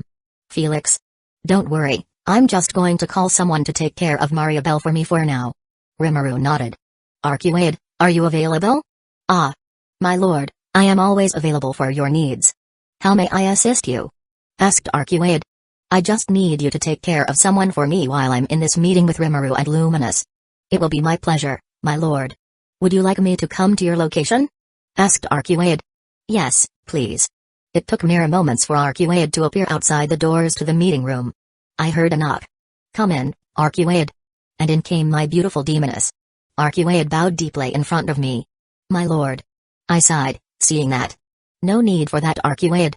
Hearing me, Arcuade straightened up and greeted Rimaru and Luminous with a short bow. Lord Rimaru, Lady Luminous. Rimaru gave Arcuade a wave. Hi Arcuade. Luminous also responded. I had heard that Felix had tamed the primordial of white. I've even seen you from a distance, but it is quite something to see your devotion to your lord in person, blank. Arcuade looked at me before responding. You can't talk with her, Arcuade, no need to ask for permission. That girl prioritizes me above everything else, to the point that she didn't even want to give a fellow demon lord any attention without my permission. Arcuade nodded and then smiled sweetly at Luminous. My lord is a man with many talents, though I do prefer being called by the name my lord had bestowed upon me, Arcuade. Arcuade said with devotion in her tone. Luminous nodded. Very well, I will keep that in mind. You seem much more agreeable than your kin. Erucide tilted her head before nodding in understanding. Ah, you mean Lalitina? She had told me of her clashes with you in the past, she even mentioned her fight with a hero, she seemed quite excited to fight the hero again but she never got the chance. Luminous grit her teeth at the mention of Lalitina. Yes. Lalitina, as she is called now, has always been an annoyance, always playing her games with no regard to the issues she causes for others. Oops. Maybe I'll have to punish her for that, hey. I imagine Luminous will be quite upset if she finds out what exactly punishment is, but what she doesn't know won't hurt her. I do recall her various games over the millennia. I can only apologize for the issues my fellow primordial has caused for you. Arcuade seems to be awfully understanding with Luminous, I guess as long as Luminous is respectful, Arcuade will also be respectful. Luminous shook her head before sighing. There is no need to apologize. Lalitina is now the subordinate of my friend. I suppose I can forgive her prior transgressions. I was not aware of your relationship with my lord, I will remember that. Said Arcuade. I'm pretty sure Luminous's standing just went up in Arcuade's books. Arcuade then turned to me. I apologize for getting distracted, my lord. I waved her off. It's fine, you don't have to apologize for having a conversation, you should remember to enjoy your life a bit too. Arcuade nodded. If that is what you wish, my lord. I nodded. It is what I wish. I then pointed to Mariabelle, who had been staring at Arcuade ever since Luminous called her the primordial of white. This is going to be your companion for the night. I want you to go out with her in public, Make sure everyone knows she is alive. I don't want any doubt when Maria Belle's future death comes to light. Tempest can't be implicated in that. Having people see her after this attack will go a long way for that, rather than just keeping her in my infinity space until it is time for her final act. Arcuaid nodded. Very well, my lord. When you two are in private, feel free to ask Maria Belle what you wish. She may not look it, but she basically rules the Western nations as long as she does not go against her grandfather. See if you can learn any useful information or anything like that. Hearing what I said, Arcuaid now seemed to be a bit more interested in Maria Belle. Very well, I shall make sure no information is kept secret. I see you have already brought her under your control, my lord? Yeah, she will answer whatever questions you ask and do whatever you tell her to. That makes things fairly easy then. I will disturb your meeting no longer, my lord, unless you have need of me? I shook my head. No, feel free to leave, Arcuaid. Arcuaid gave me one more bow and then left with Maria Belle in tow. Once she was gone, I replaced the barrier I took down and then took my seat at the table once again. Now we have one last person to interrogate. Luminous nodded. The clown. He might be a bit harder to deal with. He was far stronger than Maria Belle and had a will to match that. In fact, he was abnormally strong for just a deathman. Those guys are said to be demon lord class, excluding Clayman. Even that clown, Footman, was pretty powerful. For a deathman to be as strong as the clown that attacked Hinata. Luminous nodded. Indeed, it does not paint a good picture. Are you capable of keeping him immobile as you had before? I nodded. Yeah, that shouldn't be a problem. I'll still try my spiritual domination, but I'm not sure that it will work. All things considered, it should work. Spiritual domination boosted by Odin is an incredibly powerful ability. But I decided to give a heads up in case it somehow didn't work. Alright, you guys ready? Both Rimuru and Luminous nodded, and so I got back up and I summoned the clown from my infinity space. Gah. He, of course, immediately started struggling in my grip. Do you seriously have to do that? You should already know that it's hopeless. My words only made the clown struggle harder. What a pain. Odin. The clown immediately stopped struggling in my grip. Both spiritual domination and data from greed were utilized to put the clown under the master's complete control. Hey, nice Odin. Well, it seems we had nothing to worry about. The clown is in the same state as Maria Belle, except he is basically just a doll that can only follow orders, rather than Maria Belle who just saw no point in resisting. Ugh. If it's that easy to mind control someone, I will need to take measures of my own, said Rimuru. Luminous nodded.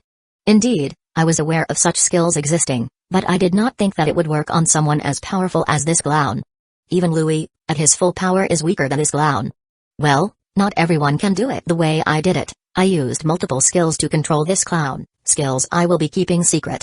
I did not want more people than necessary to be aware of my ability to copy skills. A trump card is only a trump card if no one knows about it. I imagine if that information got out, people would stop using their skills in front of me, which would be annoying. I want to catch them all. I mean, analyze them all. Luminous nodded. Very well then. I set the clown who was still in my grip down. The clown made no movements, he just stood there waiting for orders. I imagined that this guy would be useful, even in his current mindless state. He was strong and could get my grunt work done. But I agreed to hand him off to Luminous, and I'm not one to break a promise. Now, first off, what is your name? Laplace. The clown mindlessly responded. I see. Laplace it is, then. Now, why don't you tell me about why you attacked Hinata Sakaguchi? I was ordered to do so. He responded. Ugh, one thing about making someone basically a mindless drone is that they were idiots. They didn't elaborate on anything unless asked. They were basically incapable of thinking for themselves. Who ordered you to do so? Laplace paused for a moment, as if he was resisting the urge to answer. He had an impressive amount of willpower for something deep inside of him to be resisting even in his current state. Well, one doesn't reach his level of power by being weak-willed. He must be incredibly loyal to his master. Yoki Kagorazaka. And there it is. Not that I needed more proof against Yoki, but the more the merrier. Rimuru sighed. So this guy really is Yoki's subordinate, huh? I nodded. It seems so. However, I do wonder how Yoki got someone like Laplace under his command. Well then, at least he wasn't helping with the Famuth invasion or helping those other clowns that were trying to unleash Charybdis. I nodded. That's true. He would have been an issue at that point. I did still have Odin, so I imagine I would have beat this clown, but it would have taken some effort. While I fought Laplace, his allies would have unleashed Charybdis, and Rimuru just wasn't capable of getting past Charybdis magic jamming at that point. Laplace may have even been able to get away after all that. I focused my attention back on Laplace. Who are your allies, Laplace? Once again, he paused before answering. The guild master of the Free Guild, Yuki Kagorazaka, the former demon lord Kazlim, also known as Kagli, and the vice guild master Tyr, a fellow member of the Moderate Harlequin Alliance. Though before Laplace could continue, I interrupted him. The Moderate Harlequin Alliance? What is that? The Moderate Harlequin Alliance is a group of powerful magin that was created by our mistress, Kagli, also known as Kazlim. What? Leon said that the demon lord was killed, and even Elmgia confirmed it. That shouldn't be possible.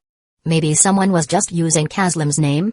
I have a feeling I'm going to be learning a lot more from Laplace than I did from Mariabelle. Chapter 118. Interrogation continued. The Moderate Harlequin Alliance is a group of powerful magin that were created by our mistress, Kagli, also known as Kazlim. What? That demon lord was said to have been killed by Leon, even Elmgia confirmed it. That shouldn't be possible. Maybe someone was just using Kazlim's name as an alias? I have a feeling I'm going to be learning a lot more from Laplace than I did from Mariabelle. I looked to Luminous to see if she knew anything, but she shook her head. It seems even she wasn't aware that the Curse Lord had survived, if it was even the same person.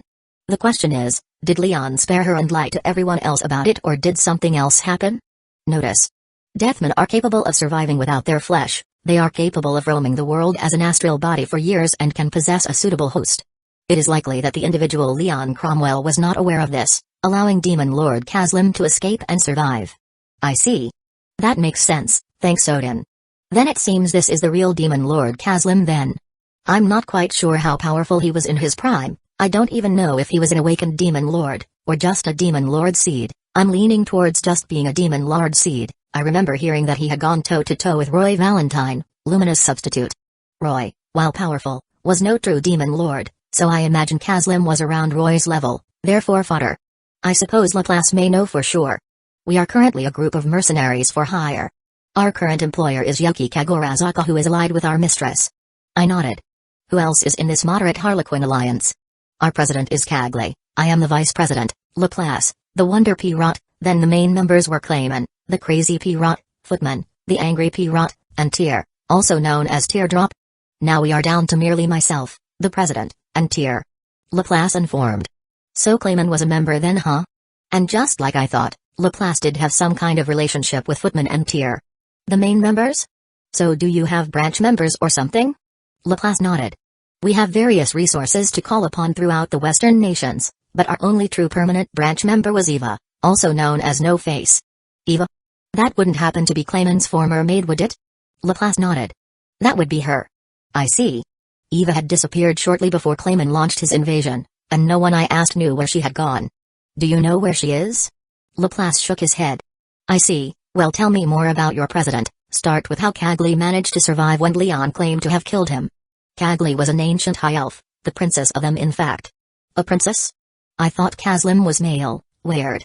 Her father, the high elf king, had been experimenting on her. These experiments resulted in her death. Her father brought her back to life as a deathman with an ugly, rotting form. He cursed her. At which point Kagli had gotten into a dispute with her father as he was mistreating his citizens. In the end her father turned her into a male using the curse he placed on her, while also giving her the name, Kazlim. That's... Yikes.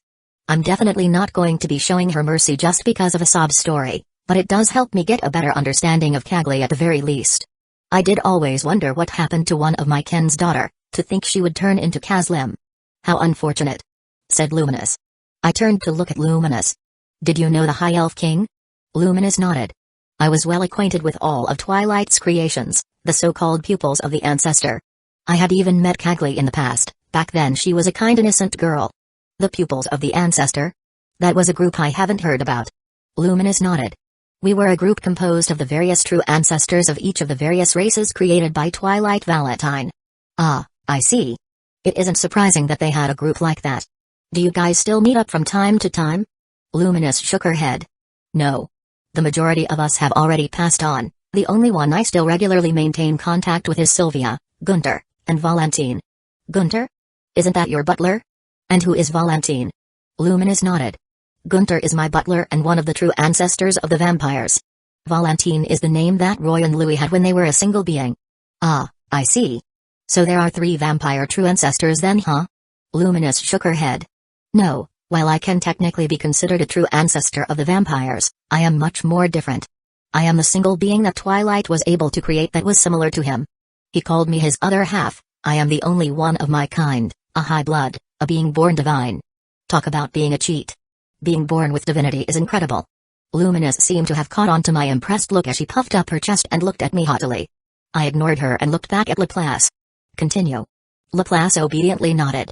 After some time, the High Elf King angered Milim Nava, and so she attacked Cagli's country and destroyed it, killing the High Elf King in the process. She was one of the sole survivors of the incident. Ah, well, the High Elf King is one hell of an idiot, for thinking he would get away from kidnapping the pet of Milim Nava. He was a true ancestor, there is no way he was clueless as to who Milim's father was, and yet he still proceeded. Talk about stupidity. The president ended up using the forbidden magic, birthday, to create 3 Deathmen, Clayman, Footman, and Tyr. So that's where all the Deathmen I have encountered have been coming from. Cagli created them all. But one thing is a bit odd. You weren't created at that time? Laplace shook his head. No.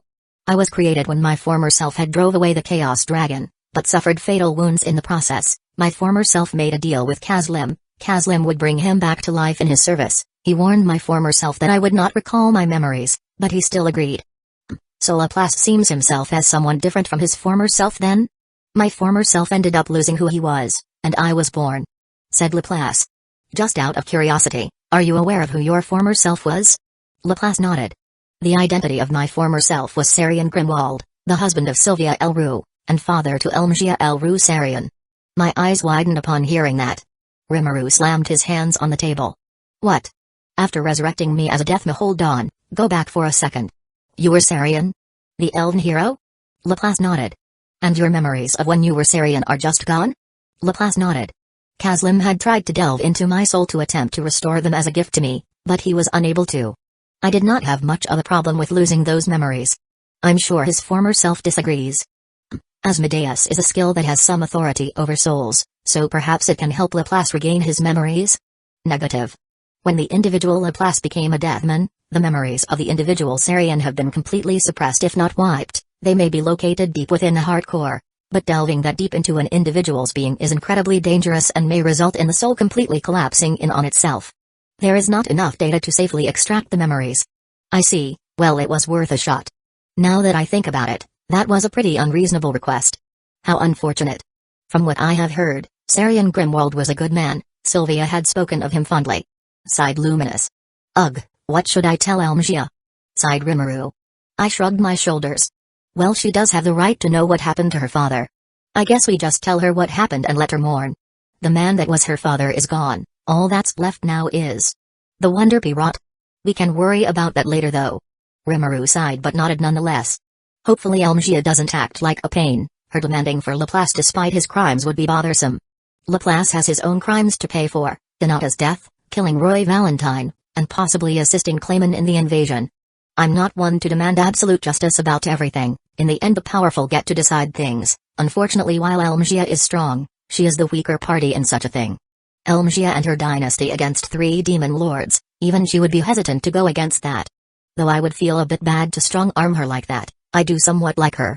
And in the end Laplace is, or rather was her father. I can understand why she would want custody of him, whether it is to try her own methods of restoring Sarian, or even peacefully ending him. In the end, we can just hope for the best and prepare for the worst it seems. Humphrey. I am willing to forfeit Laplace to Sylvia, as a gift. Even after everything, I do still consider Sylvia a close friend. While I am upset about Roy's passing, I will simply have my fill with Laplace before forfeiting him over. Said Luminous. Rimuru looked at Luminous in surprise. Seriously? You would do that, Luminous? Luminous nodded with a small smile as she looked at me.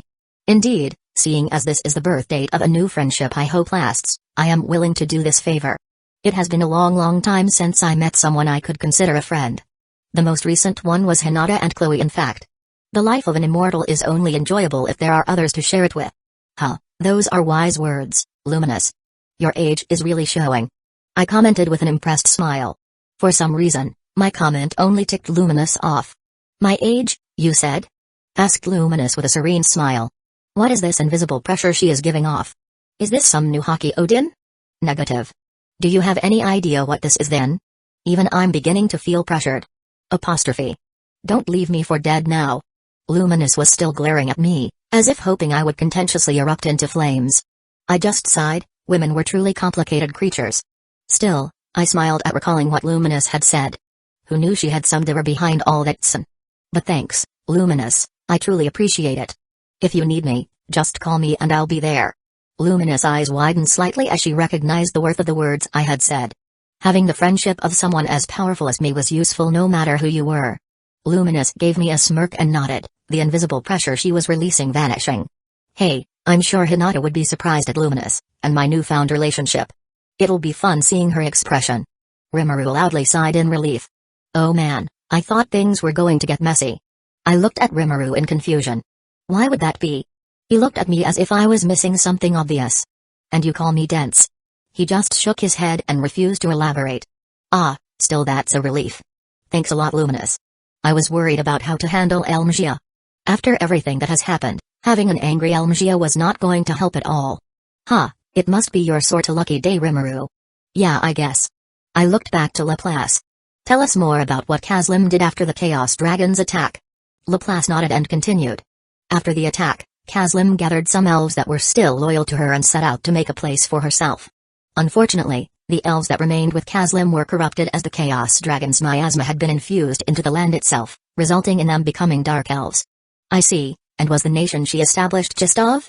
Laplace blankly nodded. Yes. I see. Continue. At some point, Kazlim set out to return to her homeland, which was now in ruins, to acquire some of its technology. There she met Sarian, who had set out to repel the Chaos Dragon as it was still terrorizing elven citizens, while the Demon Lord Milim Nava and Demon Lord Guy Crimson continued their clash. He ended up suffering mortal injuries during that battle, at which point Kazlim found him. Informed Laplace. Ah yes, the fight between Milim and Guy, the fight that lasted 7 days and 7 nights. Though Kazlim just found Sarian, huh? That makes me think of the Fate Demon Lords and Heroes share that is bound by casualty. Perhaps Sarian and Kazlim were connected by fate. Eventually the elves that did not remain loyal to Kazlim established their own kingdoms, leading to the birth of 13 new elven nations. At some point the Empress of Sarian came forth and consolidated all the elven nations under her rule, creating the dynasty she now rules over. Said Laplace. I see. You can skip over Kazlim becoming a demon lord, start after the battle with Leon. Laplace nodded and continued. After facing defeat and her physical body's death against Leon, Kazlim wandered around the world for over 100 years as a disembodied spirit. He managed to possess someone a few decades ago, however the person he possessed turned the tables on him, but decided to take pity on him and allow her to dwell within his body. Who did she possess? Interrupted Rimuru. Answer him. I ordered. He summoned and possessed the otherworlder Yuki Kagorazaka. Of course it was him. Sighed Rimuru. Seriously, this guy is involved in everything, isn't he? What could possibly be his goal? Hopefully it isn't something as stupid as Maria Belle's goal of world domination. Hold on, you said a few decades ago? Rimuru asked, rubbing his temple in frustration. Laplace nodded. That's weird, I was under the impression that Yuki was a stray otherworlder in the Western nations. Commented Rimuru. Well, he could have just been lying. I then looked at Laplace. Where was Yuki summoned and how long has he been around for? Yuki Kagorazaka was summoned in the territory of the Eastern Empire. He has been around for over 3 decades. Explained Laplace. See, he was just lying. I said to Rimuru. Now continue, Laplace. Afterwards Kazlim lay dormant inside of Yuki while also subtly assisting him. He got Yuki in contact with us, and also in contact with Daemon. With all of our help Yuki was able to revive Kazlim in a new body. Informed Laplace. So Kazlim walks again? Sighed Luminous. I nodded. So it seems. He, or rather she was always a bothersome one. Always attempting to gain more pull among the council. She even recruited both Carrion and Freyan to the council. Said Luminous. Well, he had to do something to make up for his weakness. In his mind, numbers likely helped. I guessed. If Kazlim, or Kagli as she goes by now, is alive, how strong is she? She was able to go toe-to-toe with Roy in her prime, so she is a threat. Said Rimuru. I gave Rimuru a blank stare. A threat? You could mop the floor with Louis, let alone Roy, who was half as strong as him. But I do see your point, the majority of our people are incapable of fighting against someone of that level, only our strong subordinates are capable of that. I turned to Laplace. How strong is Kagli now? She maintains her former strength, however her host body is limiting her. Said Laplace. Oh? What is her host body? I asked. A homunculus purchased from Sarian. responded Laplace. I nodded in understanding. I can see why she would be limited then. I recall that when they do sell their precious homunculus they only sell the weak ones with no combat potential. How much strength can she use currently, Laplace? Cagley can only bring to bear the strength of a greater Magin. That's... Oh, how the mighty have fallen, laughed Luminous. I recall Rimuru placing the average greater Magin has about 10,000 existence points. To think a demon lord, even if only a demon lord seed would fall that far. Well, I guess Cagley should just be happy to be alive. At least that will make her fairly easy to deal with should she cause a problem, I commented. Luminous nodded. Indeed, while it is a shame what happened to her, should she be an enemy she must be dealt with accordingly. Speaking of enemies, how does Cagley see us, Laplace? She is wary of Demon Lord Rimuru and slightly hateful of him due to his hand in Clayman's death as well as Footman's. She feels neutral towards Demon Lord Luminous, and she despises Demon Lord Felix with all her heart. The only person she hates just as much as Demon Lord Felix is Demon Lord Leon, said Laplace. Huh, well, that's something, I commented. Foo-fa-foo, it seems you are even capable of bothering those that you are not even aware of, Felix. Perhaps it is a natural talent of yours to be an annoyance, taunted Luminous. I pouted hearing her. Hey, I didn't even know about her. It's not my fault that she takes every loss she has taken so personally. Maybe if she wanted her plans to succeed she shouldn't have been so weak. That's... Rimuru seemed somewhat mixed about what I said while Luminous was nodding along.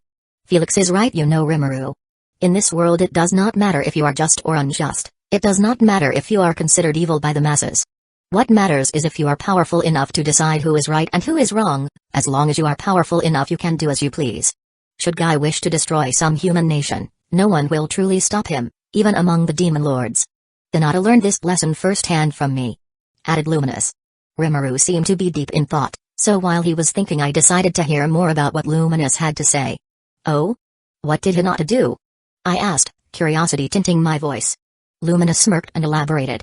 When she joined the Holy Church she quickly rose through the ranks, becoming a captain in 2 years. Eventually she caught on to the secret that the Pope was a vampire and that the Pope's brother was the bloody Lord Roy Valentine.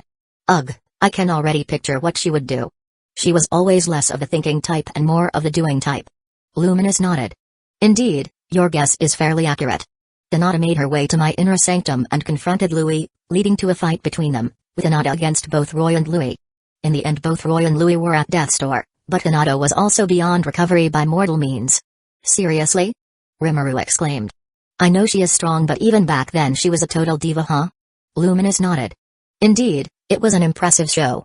In the end I appeared and healed Hinata as well as Roy and Louis. She went on to pass the challenges of the 7 luminaries and fought against me. Once she lost I explained everything about the Holy Church and Hinata decided to serve under me, in order to maintain the peace that was present in Ruberius. I nodded in understanding. I was somewhat aware of the circumstances inside Ruberius. Basically everyone is Luminous's sheep, they are easy sources of blood that she has free access to. Everyone's roles are determined, there was no real freedom available for the people, but they did not care as they never even experienced freedom. How could someone want something they don't even know exists? Everything was provided for them, everyone had a job to do, and thanks to this there was no hunger or pain. In fact the people could even be considered happy. It was a realistic approach to achieving lasting peace, if a hollow one. Seeing as our discussion was done I turned back to Laplace. So Cagley hates me, huh? But why exactly does she hate me? Sure I ruined her plans and killed some of her subordinates, but to hate me as much as she hates her killer? Laplace, what exactly is Cagley's reason for hating me so much? Rimuru looked at me like I was an idiot but I ignored him. Because you killed Clayman and Footman, 2 beings she looked at like her own sons. Huh, well, that'll do it. I didn't think someone like Cagley, a cold-hearted demon lord, would look at those 2 that way. I see. Where exactly is Cagley now? We know where Ecchi is, and obviously, Laplace is here, but I had no clue where Cagley and Tyr are. If I can, I'd like to take care of them so they don't cause any issues down the line. They are in a meeting with Demon Lord Leon Cromwell in El Dorado, responded Laplace. Oh? Why is that? He has been one of the people to buy Otherworlders and soon we will be stopping such a service temporarily. And why is that? I asked. We will be moving our base of operations to the Eastern Empire in order to rely on our foundation there as well as due to the vast resources we have available there. Is that so?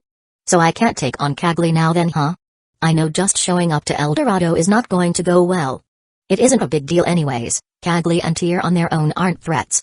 Moving on to more recent events, Why did Yuki help arrange the Falmouth invasion? I know Mariabelle said that it would make trading with the Eastern Empire easier, but there is a very high likelihood that Yuki did not tell Mariabelle the entire truth. Due to the very existence of Tempest being in the way of his goals, he thought it best if Tempest was removed entirely, as well as thinking that having Clayman awaken would be useful. Said Laplace. Oh? And what are his goals? I asked. Yuki wishes to rule the world. Answered Laplace. Ugh, seriously? Does everyone want to rule the world now? Luminous bell-like laughter rang throughout the room. Truly, the idiocy of Mariabelle and this Yuki astound me. Rule the world? What a joke. I nodded. I know, right? If he wants to rule the world, he's got a long way to go. The demon lords wouldn't allow that. The Eastern Empire wouldn't allow that if their rapid expansion is anything to go by. They also have similar goals. Even the Western nations wouldn't allow that. And why does he want to rule the world, Laplace? He wishes to make a fair society, one where everybody is equal, one where a demon lord can't just spontaneously decide that a country is an eyesore and get rid of it. One where he and his friends can laugh and have as much fun as they want. Said Laplace. I had to hold in my laughter at hearing Laplace. The dream itself is nice, a world where we can laugh and have fun. But to actually reach such a thing is practically impossible, at least through world domination. Mariabelle had a better plan than that. Seriously? Is he delusional? Luminous was nodding along as if agreeing with me. Equality in this world is not something easily achieved. I managed it in my own way, and even then it is merely a half measure. She said. Hey. I like to think people are equal in Tempest. Said Rimuru. I turned to look at him. Sure, it's better than practically all nations in this world. In fact, Tempest can be considered a paradise in this world. But to replicate such a thing worldwide? And through world domination at that? I shook my head. It just won't work. People need to fight for their peace and freedom, otherwise they will just take it all for granted. Not to mention the inevitable resistance such a thing would have. World domination just isn't possible for someone like Yuki who doesn't seem to realize just how high the heights of power truly are. Indeed, Felix speaks the truth. Many have tried for world domination throughout the years, and each has been crushed under the boots of their betters. Luminous said. At least Rimaru's plan has some feasibility to work. It sounds very far-fetched, but it is still doable. I sighed. It's not that far-fetched. Rimuru whispered. You sure about that, buddy? You want to create lasting peace between monsters and humans through understanding and through merging our cultures. That sounds very far-fetched, but you're already making good progress. Rimuru chuckled nervously. Well, when you put it like that. It doesn't matter. I'll accomplish my dream no matter what. I shrugged my shoulders. Well, it seems to be working, so you do your own thing. Good shonen speech, by the way. Rimuru blushed and looked away when I called him out on his speech. Shonen speech? Asked Luminous. I'll tell you about it later. I responded. Luminous nodded. I turned back to Laplace. I'm sure he still had more information that would prove to be useful. Now, what did Yuki do after meeting Kazlim? He set about learning the language of this world as well as its history. Once that was done, he began building up his resources in the Eastern Empire. Eventually Yuki met a man who had access to an incredible amount of resources. With his help, Yuki was able to take over a dark organization that had already taken root in the Eastern Empire. He calls it Cerberus. Through Cerberus he was able to get involved in many things he wouldn't have been able to with his position as guild master: kidnapping, otherworlder summonings, monster taming, anything that could allow Cerberus to gain something they would do. They were also backed by various nobles and higher-up military personnel, which eventually led up to him taking over the secret organization Echidna and rebranding it into Cerberus. Said Laplace. So he has long since had some resources in the Eastern Empire then. Perhaps he wished to divide and conquer. Since he had some foundation in the East, he wanted to establish some in the West before moving forward. After that he made his way to the Western nations and got into contact with Clayman. It didn't take him long to go to a school funded by the Mutual Aid Association and further learn under his teacher, Shizu. Laplace answered. The Mutual Aid Association is the precursor to the Free Guild. From what I've heard, it's super inefficient, the rankings were done horribly, and the death rate of adventurers was sky high back then. At the very least, Yuki did something good by reworking that entire system. Continue. Later on, Yuki met Mariabelle Rosso, and with her help managed to rise to his current position in the Free Guild as well as enforce his changes. Laplace informed. So that must have been when Mariabelle began gaining control over Yuki then, at least in her mind. I commented. Mariabelle continued to stand in the way of Yuki's plans, so he had to come up with a way to prevent her from getting in his way. He knew killing her too early would get too much attention on him, and so he simply had to make his moves from somewhere that Mariabelle had no power. continued Laplace. Somewhere Mariabelle had no power, huh? Yuki wouldn't move to El Dorado or the Ice Continent. Both are basically death wishes, so that only leaves. So that's what he has been using his resources in the Eastern Empire for then? Asked Rimuru. Answer. I ordered Laplace. Laplace resisted my command for a moment before nodding. Still, resisting even now, huh? Yes. We do need to worry about what resources Yuki may have in the East. It would do us no good to underestimate him. I muttered. Luminous nodded along. Indeed, hearing of their leader's death, they may either come for revenge or perhaps ignore it and have an internal fight while deciding who gets to take over. Then I better make sure I leave no traces that we were involved in Yuki's death then. She nodded. Please do. Who exactly is part of this organization, Laplace? The more we know, the better. The Grandmaster is Yuki, then there are the 3 heads of Cerberus that are directly under him. There is Damrata of Gold, a merchant originating from the Eastern Empire. Misha of Women who is in charge of gathering intel, and then finally Vega of Power, a brute with more brawn than brains, but an incredible threat should he be underestimated. Vega of Power, huh? He must be quite something for Laplace to think highly of him. Damrata? That name does sound familiar, said Luminous. Ah. That was the name of the merchant that had informed Hinata about Shizu's death and Rimuru's involvement in it. He also met with Hinata when my night garden was being invaded by this clown. Thankfully she was called back by Roy and was able to hold the clown off until my arrival. Ah, so did Damrata hope to distract Hinata while Laplace quietly infiltrated? Night garden? Isn't that where Granoa is? Rimuru asked. Luminous nodded. Indeed, I am not aware if they know exactly who I have with me, or whether they just knew that I was keeping something important inside my palace in Night Garden. I am betting on the latter as no one should know about Granoa other than Roy, Louis, and Gunter, none of whom would betray me. What about Granbull? I voice out. He had been your subordinate for centuries, who knows what he was able to find out during that time under you. Luminous looked vexed but nodded nonetheless. It is indeed possible that he knows something. I see, then that is something we need to watch out for then. All of a sudden, a thought came to mind. What if Granbull is attacking Night Garden now to get to Granoa? Luminous and Rimuru's eyes widened. It is highly likely he knew something was up with Luminous. There is a good chance he used his granddaughter as a sacrificial pawn and a distraction so he could get what he really wanted, Granoa. All of a sudden, I felt Luminous attempt to teleport away. She bypassed the barrier I placed entirely since it wasn't meant to keep people locked inside, rather to keep people out and to keep our conversation secret, and then I helped her get through Tempest's barriers Felix.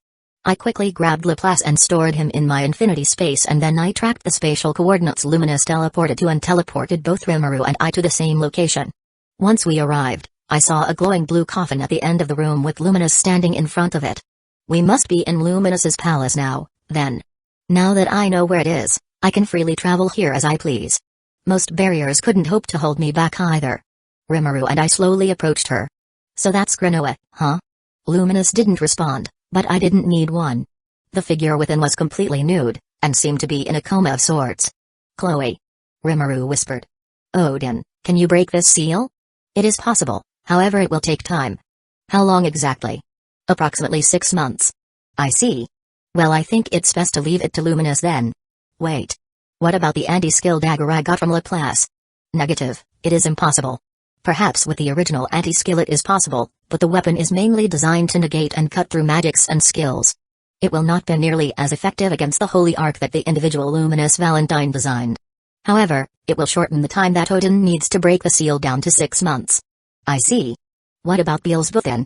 It can separate and fuse various things, even skills, souls, and the like. Negative. The spirit of Granoa will intrinsically resist making it difficult to consume her with Beelzebub. Other complications may arise when attempting to separate Granoa from the Holy Arkansas. If the individual Luminous has a method to release Granoa, it is recommended to follow that for safety purposes. Got it. Looks like Luminous is going to have to be the one to unseal Granoa, then. I put my hand on Luminous' shoulder. You good? She nodded. Indeed, I apologize for my panic. I sighed. It's fine, Luminous. She stepped back slightly and finally broke her gaze away from Granoa and onto Rimuru and me. Come. We shall continue this discussion in my meeting room. I do not wish to be away from Granoa until her unsealing. I nodded. That's fine. It's probably best if you stay nearby in case Granbull does something. Yeah, I don't want Chloe to fall into his hands, added Rimuru. Luminous then led us out of the burial chamber, as she called it. Just outside of it Gunter and Louis were waiting. They quickly bowed. My lady. Luminous nodded. Gunter, prepare some tea for the three of us. Louis, you may return to your duties. At once. And with that, they disappeared at speeds the human eye couldn't follow. Come, follow me, said Luminous. It didn't take us long to arrive at the meeting room. We each took our seats at the long oval-shaped table. Now, we may resume our earlier interrogation. I apologize for my abrupt disappearance.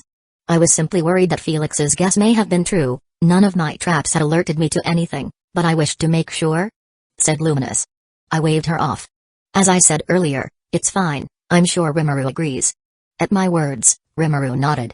Now that we know that Granville's plan was not to take advantage of the attack on Tempest and your distraction to get Granoa, we can rest easily. If he knew about Granoa and wanted her, he would not have missed this opportunity to acquire her, unless his personality is different from what we know, said Rimuru. I nodded. Indeed, perhaps Granville just wasn't expecting there to be an opportunity to acquire Granoa? As far as I know, Granville should not have known that Luminous was even attending the festival, so he may not have even known there was an opportunity to take advantage of. Luminous nodded. Indeed, he should not have known. I had already long since taken care of any spies he placed in my midst. I see, well, that explains things.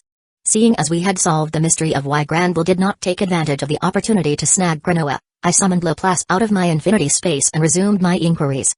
Now, why don't you tell us more about Cerberus? What about the general strength of the three bosses under Ecchi? Laplace nodded. Misha is extremely capable at charm magic and can extract any information from a target.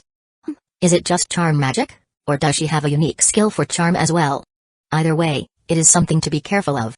It likely won't work on me, but my subordinates are another thing entirely. I don't doubt that my direct subordinates can likely brush any sort of mind control magic off, but a unique skill might be a bit problematic. Are you aware if she has a unique skill? Laplace shook his head. Well, that just means I need to be a little careful about Misha. Odin, are you capable of detecting charm in my subordinates? Affirmative. I see. Let me know then if someone is charmed and help them resist it if need be. Affirmative. Thanks, Odin. It is Odin's duty. Yeah, I know. Felix? Asked Luminous. I spaced out for a moment there when talking to Odin. I usually use thought acceleration when doing that.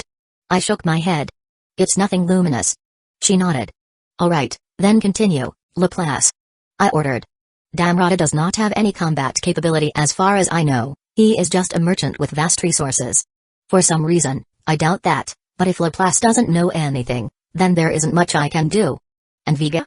Vega is practically a force of nature. His aura is extremely oppressive and capable of killing regular humans instantly. He is a man loyal solely to his instincts. He follows those he sees as strong, he has a very caveman-like mentality. Explained Laplace. Of course, it's another person who is not sane in the head. He is fairly impulsive and shows no remorse for his wrongs, he is a beast. A beast that cannot truly be trusted by anyone. Said Laplace. I see, do you know his origins? I asked. Laplace nodded.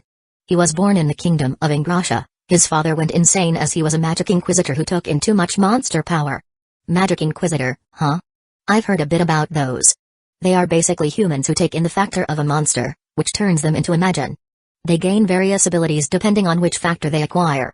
Their muscle strength is at least 10x greater than that of regular humans. They have skin as strong as steel, their skeletons are very tough, as they need to be to support their muscles. They are just overall a very good combination of monster and human. The best of both worlds ideally. Unfortunately, incorporating a monster factor can have some side effects, just minor side effects that include insanity, dementia, mood swings, and extreme aggressiveness. Like I said, definitely only minor. Fucking humans. The kingdom of Ingrassia is the one primarily conducting this research on the down low. The majority of people aren't aware of it, but of course Ingrassia was incapable of hiding that information from my subordinates. After his father went insane, he forced himself upon Vega's mother.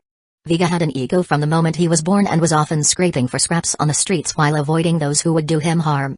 At some point, he even began eating humans, causing a kill order to be given to the Free Guild. Ecchi used Shizu Aizawa to hunt Vega down and stage his death while secretly securing Vega while lying to the rest of the world about his fate. From there, Ecchi had experimented on Vega, granting him more abilities. Continued Laplace. Rimuru banged his fist on the table. Bastard. If Rimuru didn't hate Ecchi before, he definitely did now. Ecchi seriously has been involved everywhere, huh? Before I could ask my question, we were interrupted by a knock. Come in, said Luminous. The double doors opened and Gunter came into the meeting room with a tray, 3 cups as well as some other amenities. He went to Luminous first and served her tea, and then to Rimuru and then to me. Thanks. Gunter bowed and then left the room. I took a sip of my tea and then turned to look at Laplace. Do you know what abilities Vega possesses? Laplace nodded. Some of them. I am aware he possesses a unique skill, but I do not know of its abilities. Along with that, he has an extreme healing factor that allows him to regenerate from even an atom. I sighed as Laplace didn't elaborate. How extreme is his healing factor? Should an arm of his be cut off, it will generate an entirely new body even if his original body is already healed. This new body can be used as a vessel for demons as it has no soul. However, we have learned that even his body alone has a corruptive influence, turning whosoever is using the body into a being with a similar temperament to Vega. So even his cells are corrupted, huh? What a man. We continued to question Laplace until we learned practically everything he had to offer, from Cerberus space locations to hideouts that Yuki and Kagli have access to. Ah, one more thing, Laplace. Do not tell anyone about any of the information you gave us. The only reason I was doing this was because so far the plan was to give Laplace to Elmgia as a gesture of goodwill thanks to Luminous, but at the same time I don't want her learning what we are up to. My order was engraved into his very soul, so even should he break free of my control, he would still need to abide by it. Hearing me, Luminous looked at me with approval, likely realizing what my goal was with that order. Even Rimuru seemed to understand and did not voice out any disapproval. Whether that was Raphael's suggestion or his own, who knows? I slouched on my seat. Ugh, we finally have all that taken care of. I'm gonna need some time to mentally process all of that. That was a complete lie. With Odin I could practically instantly understand anything, but that didn't mean I didn't need a breather from time to time. You're telling me, Felix? I had no clue there were so many plots surrounding Tempest. Seriously, thanks, Felix. Without your help, I wouldn't have known about all these threats to Tempest. Sighed Rimuru. It's no problem. What are friends for? Luminous nodded. Indeed, the purpose of having allies is to help each other out. When one is attacked, the other comes to their rescue. Yeah, what she said. I added. Still, I promise you both that I'll feed you the best food there is to eat after all this is over. Declared Rimuru. I won't say no to that. I laughed out. Indeed, the food in Tempest, I have found, has been quite delectable. Though there is still one more issue to discuss. Said Luminous. Oh? What issue? I voice out. Donata's body. I would like for you to leave it here. Requested Luminous. Now, I don't know if that is the best idea. Donata's body will be necessary after we free her soul from within Cronoa. I am capable of keeping it in peak condition without any sort of decay happening. I am also capable of the same. Said Luminous, who had narrowed her eyes. That may be so, but you already have Cronoa with you. It feels like we are two divorced parents debating who keeps which child. And your point is? She said. My point is that it really isn't the best idea to leave both bodies with you. It just isn't wise to keep two important things right next to each other when we have other options, and you don't strike me as a fool, Luminous.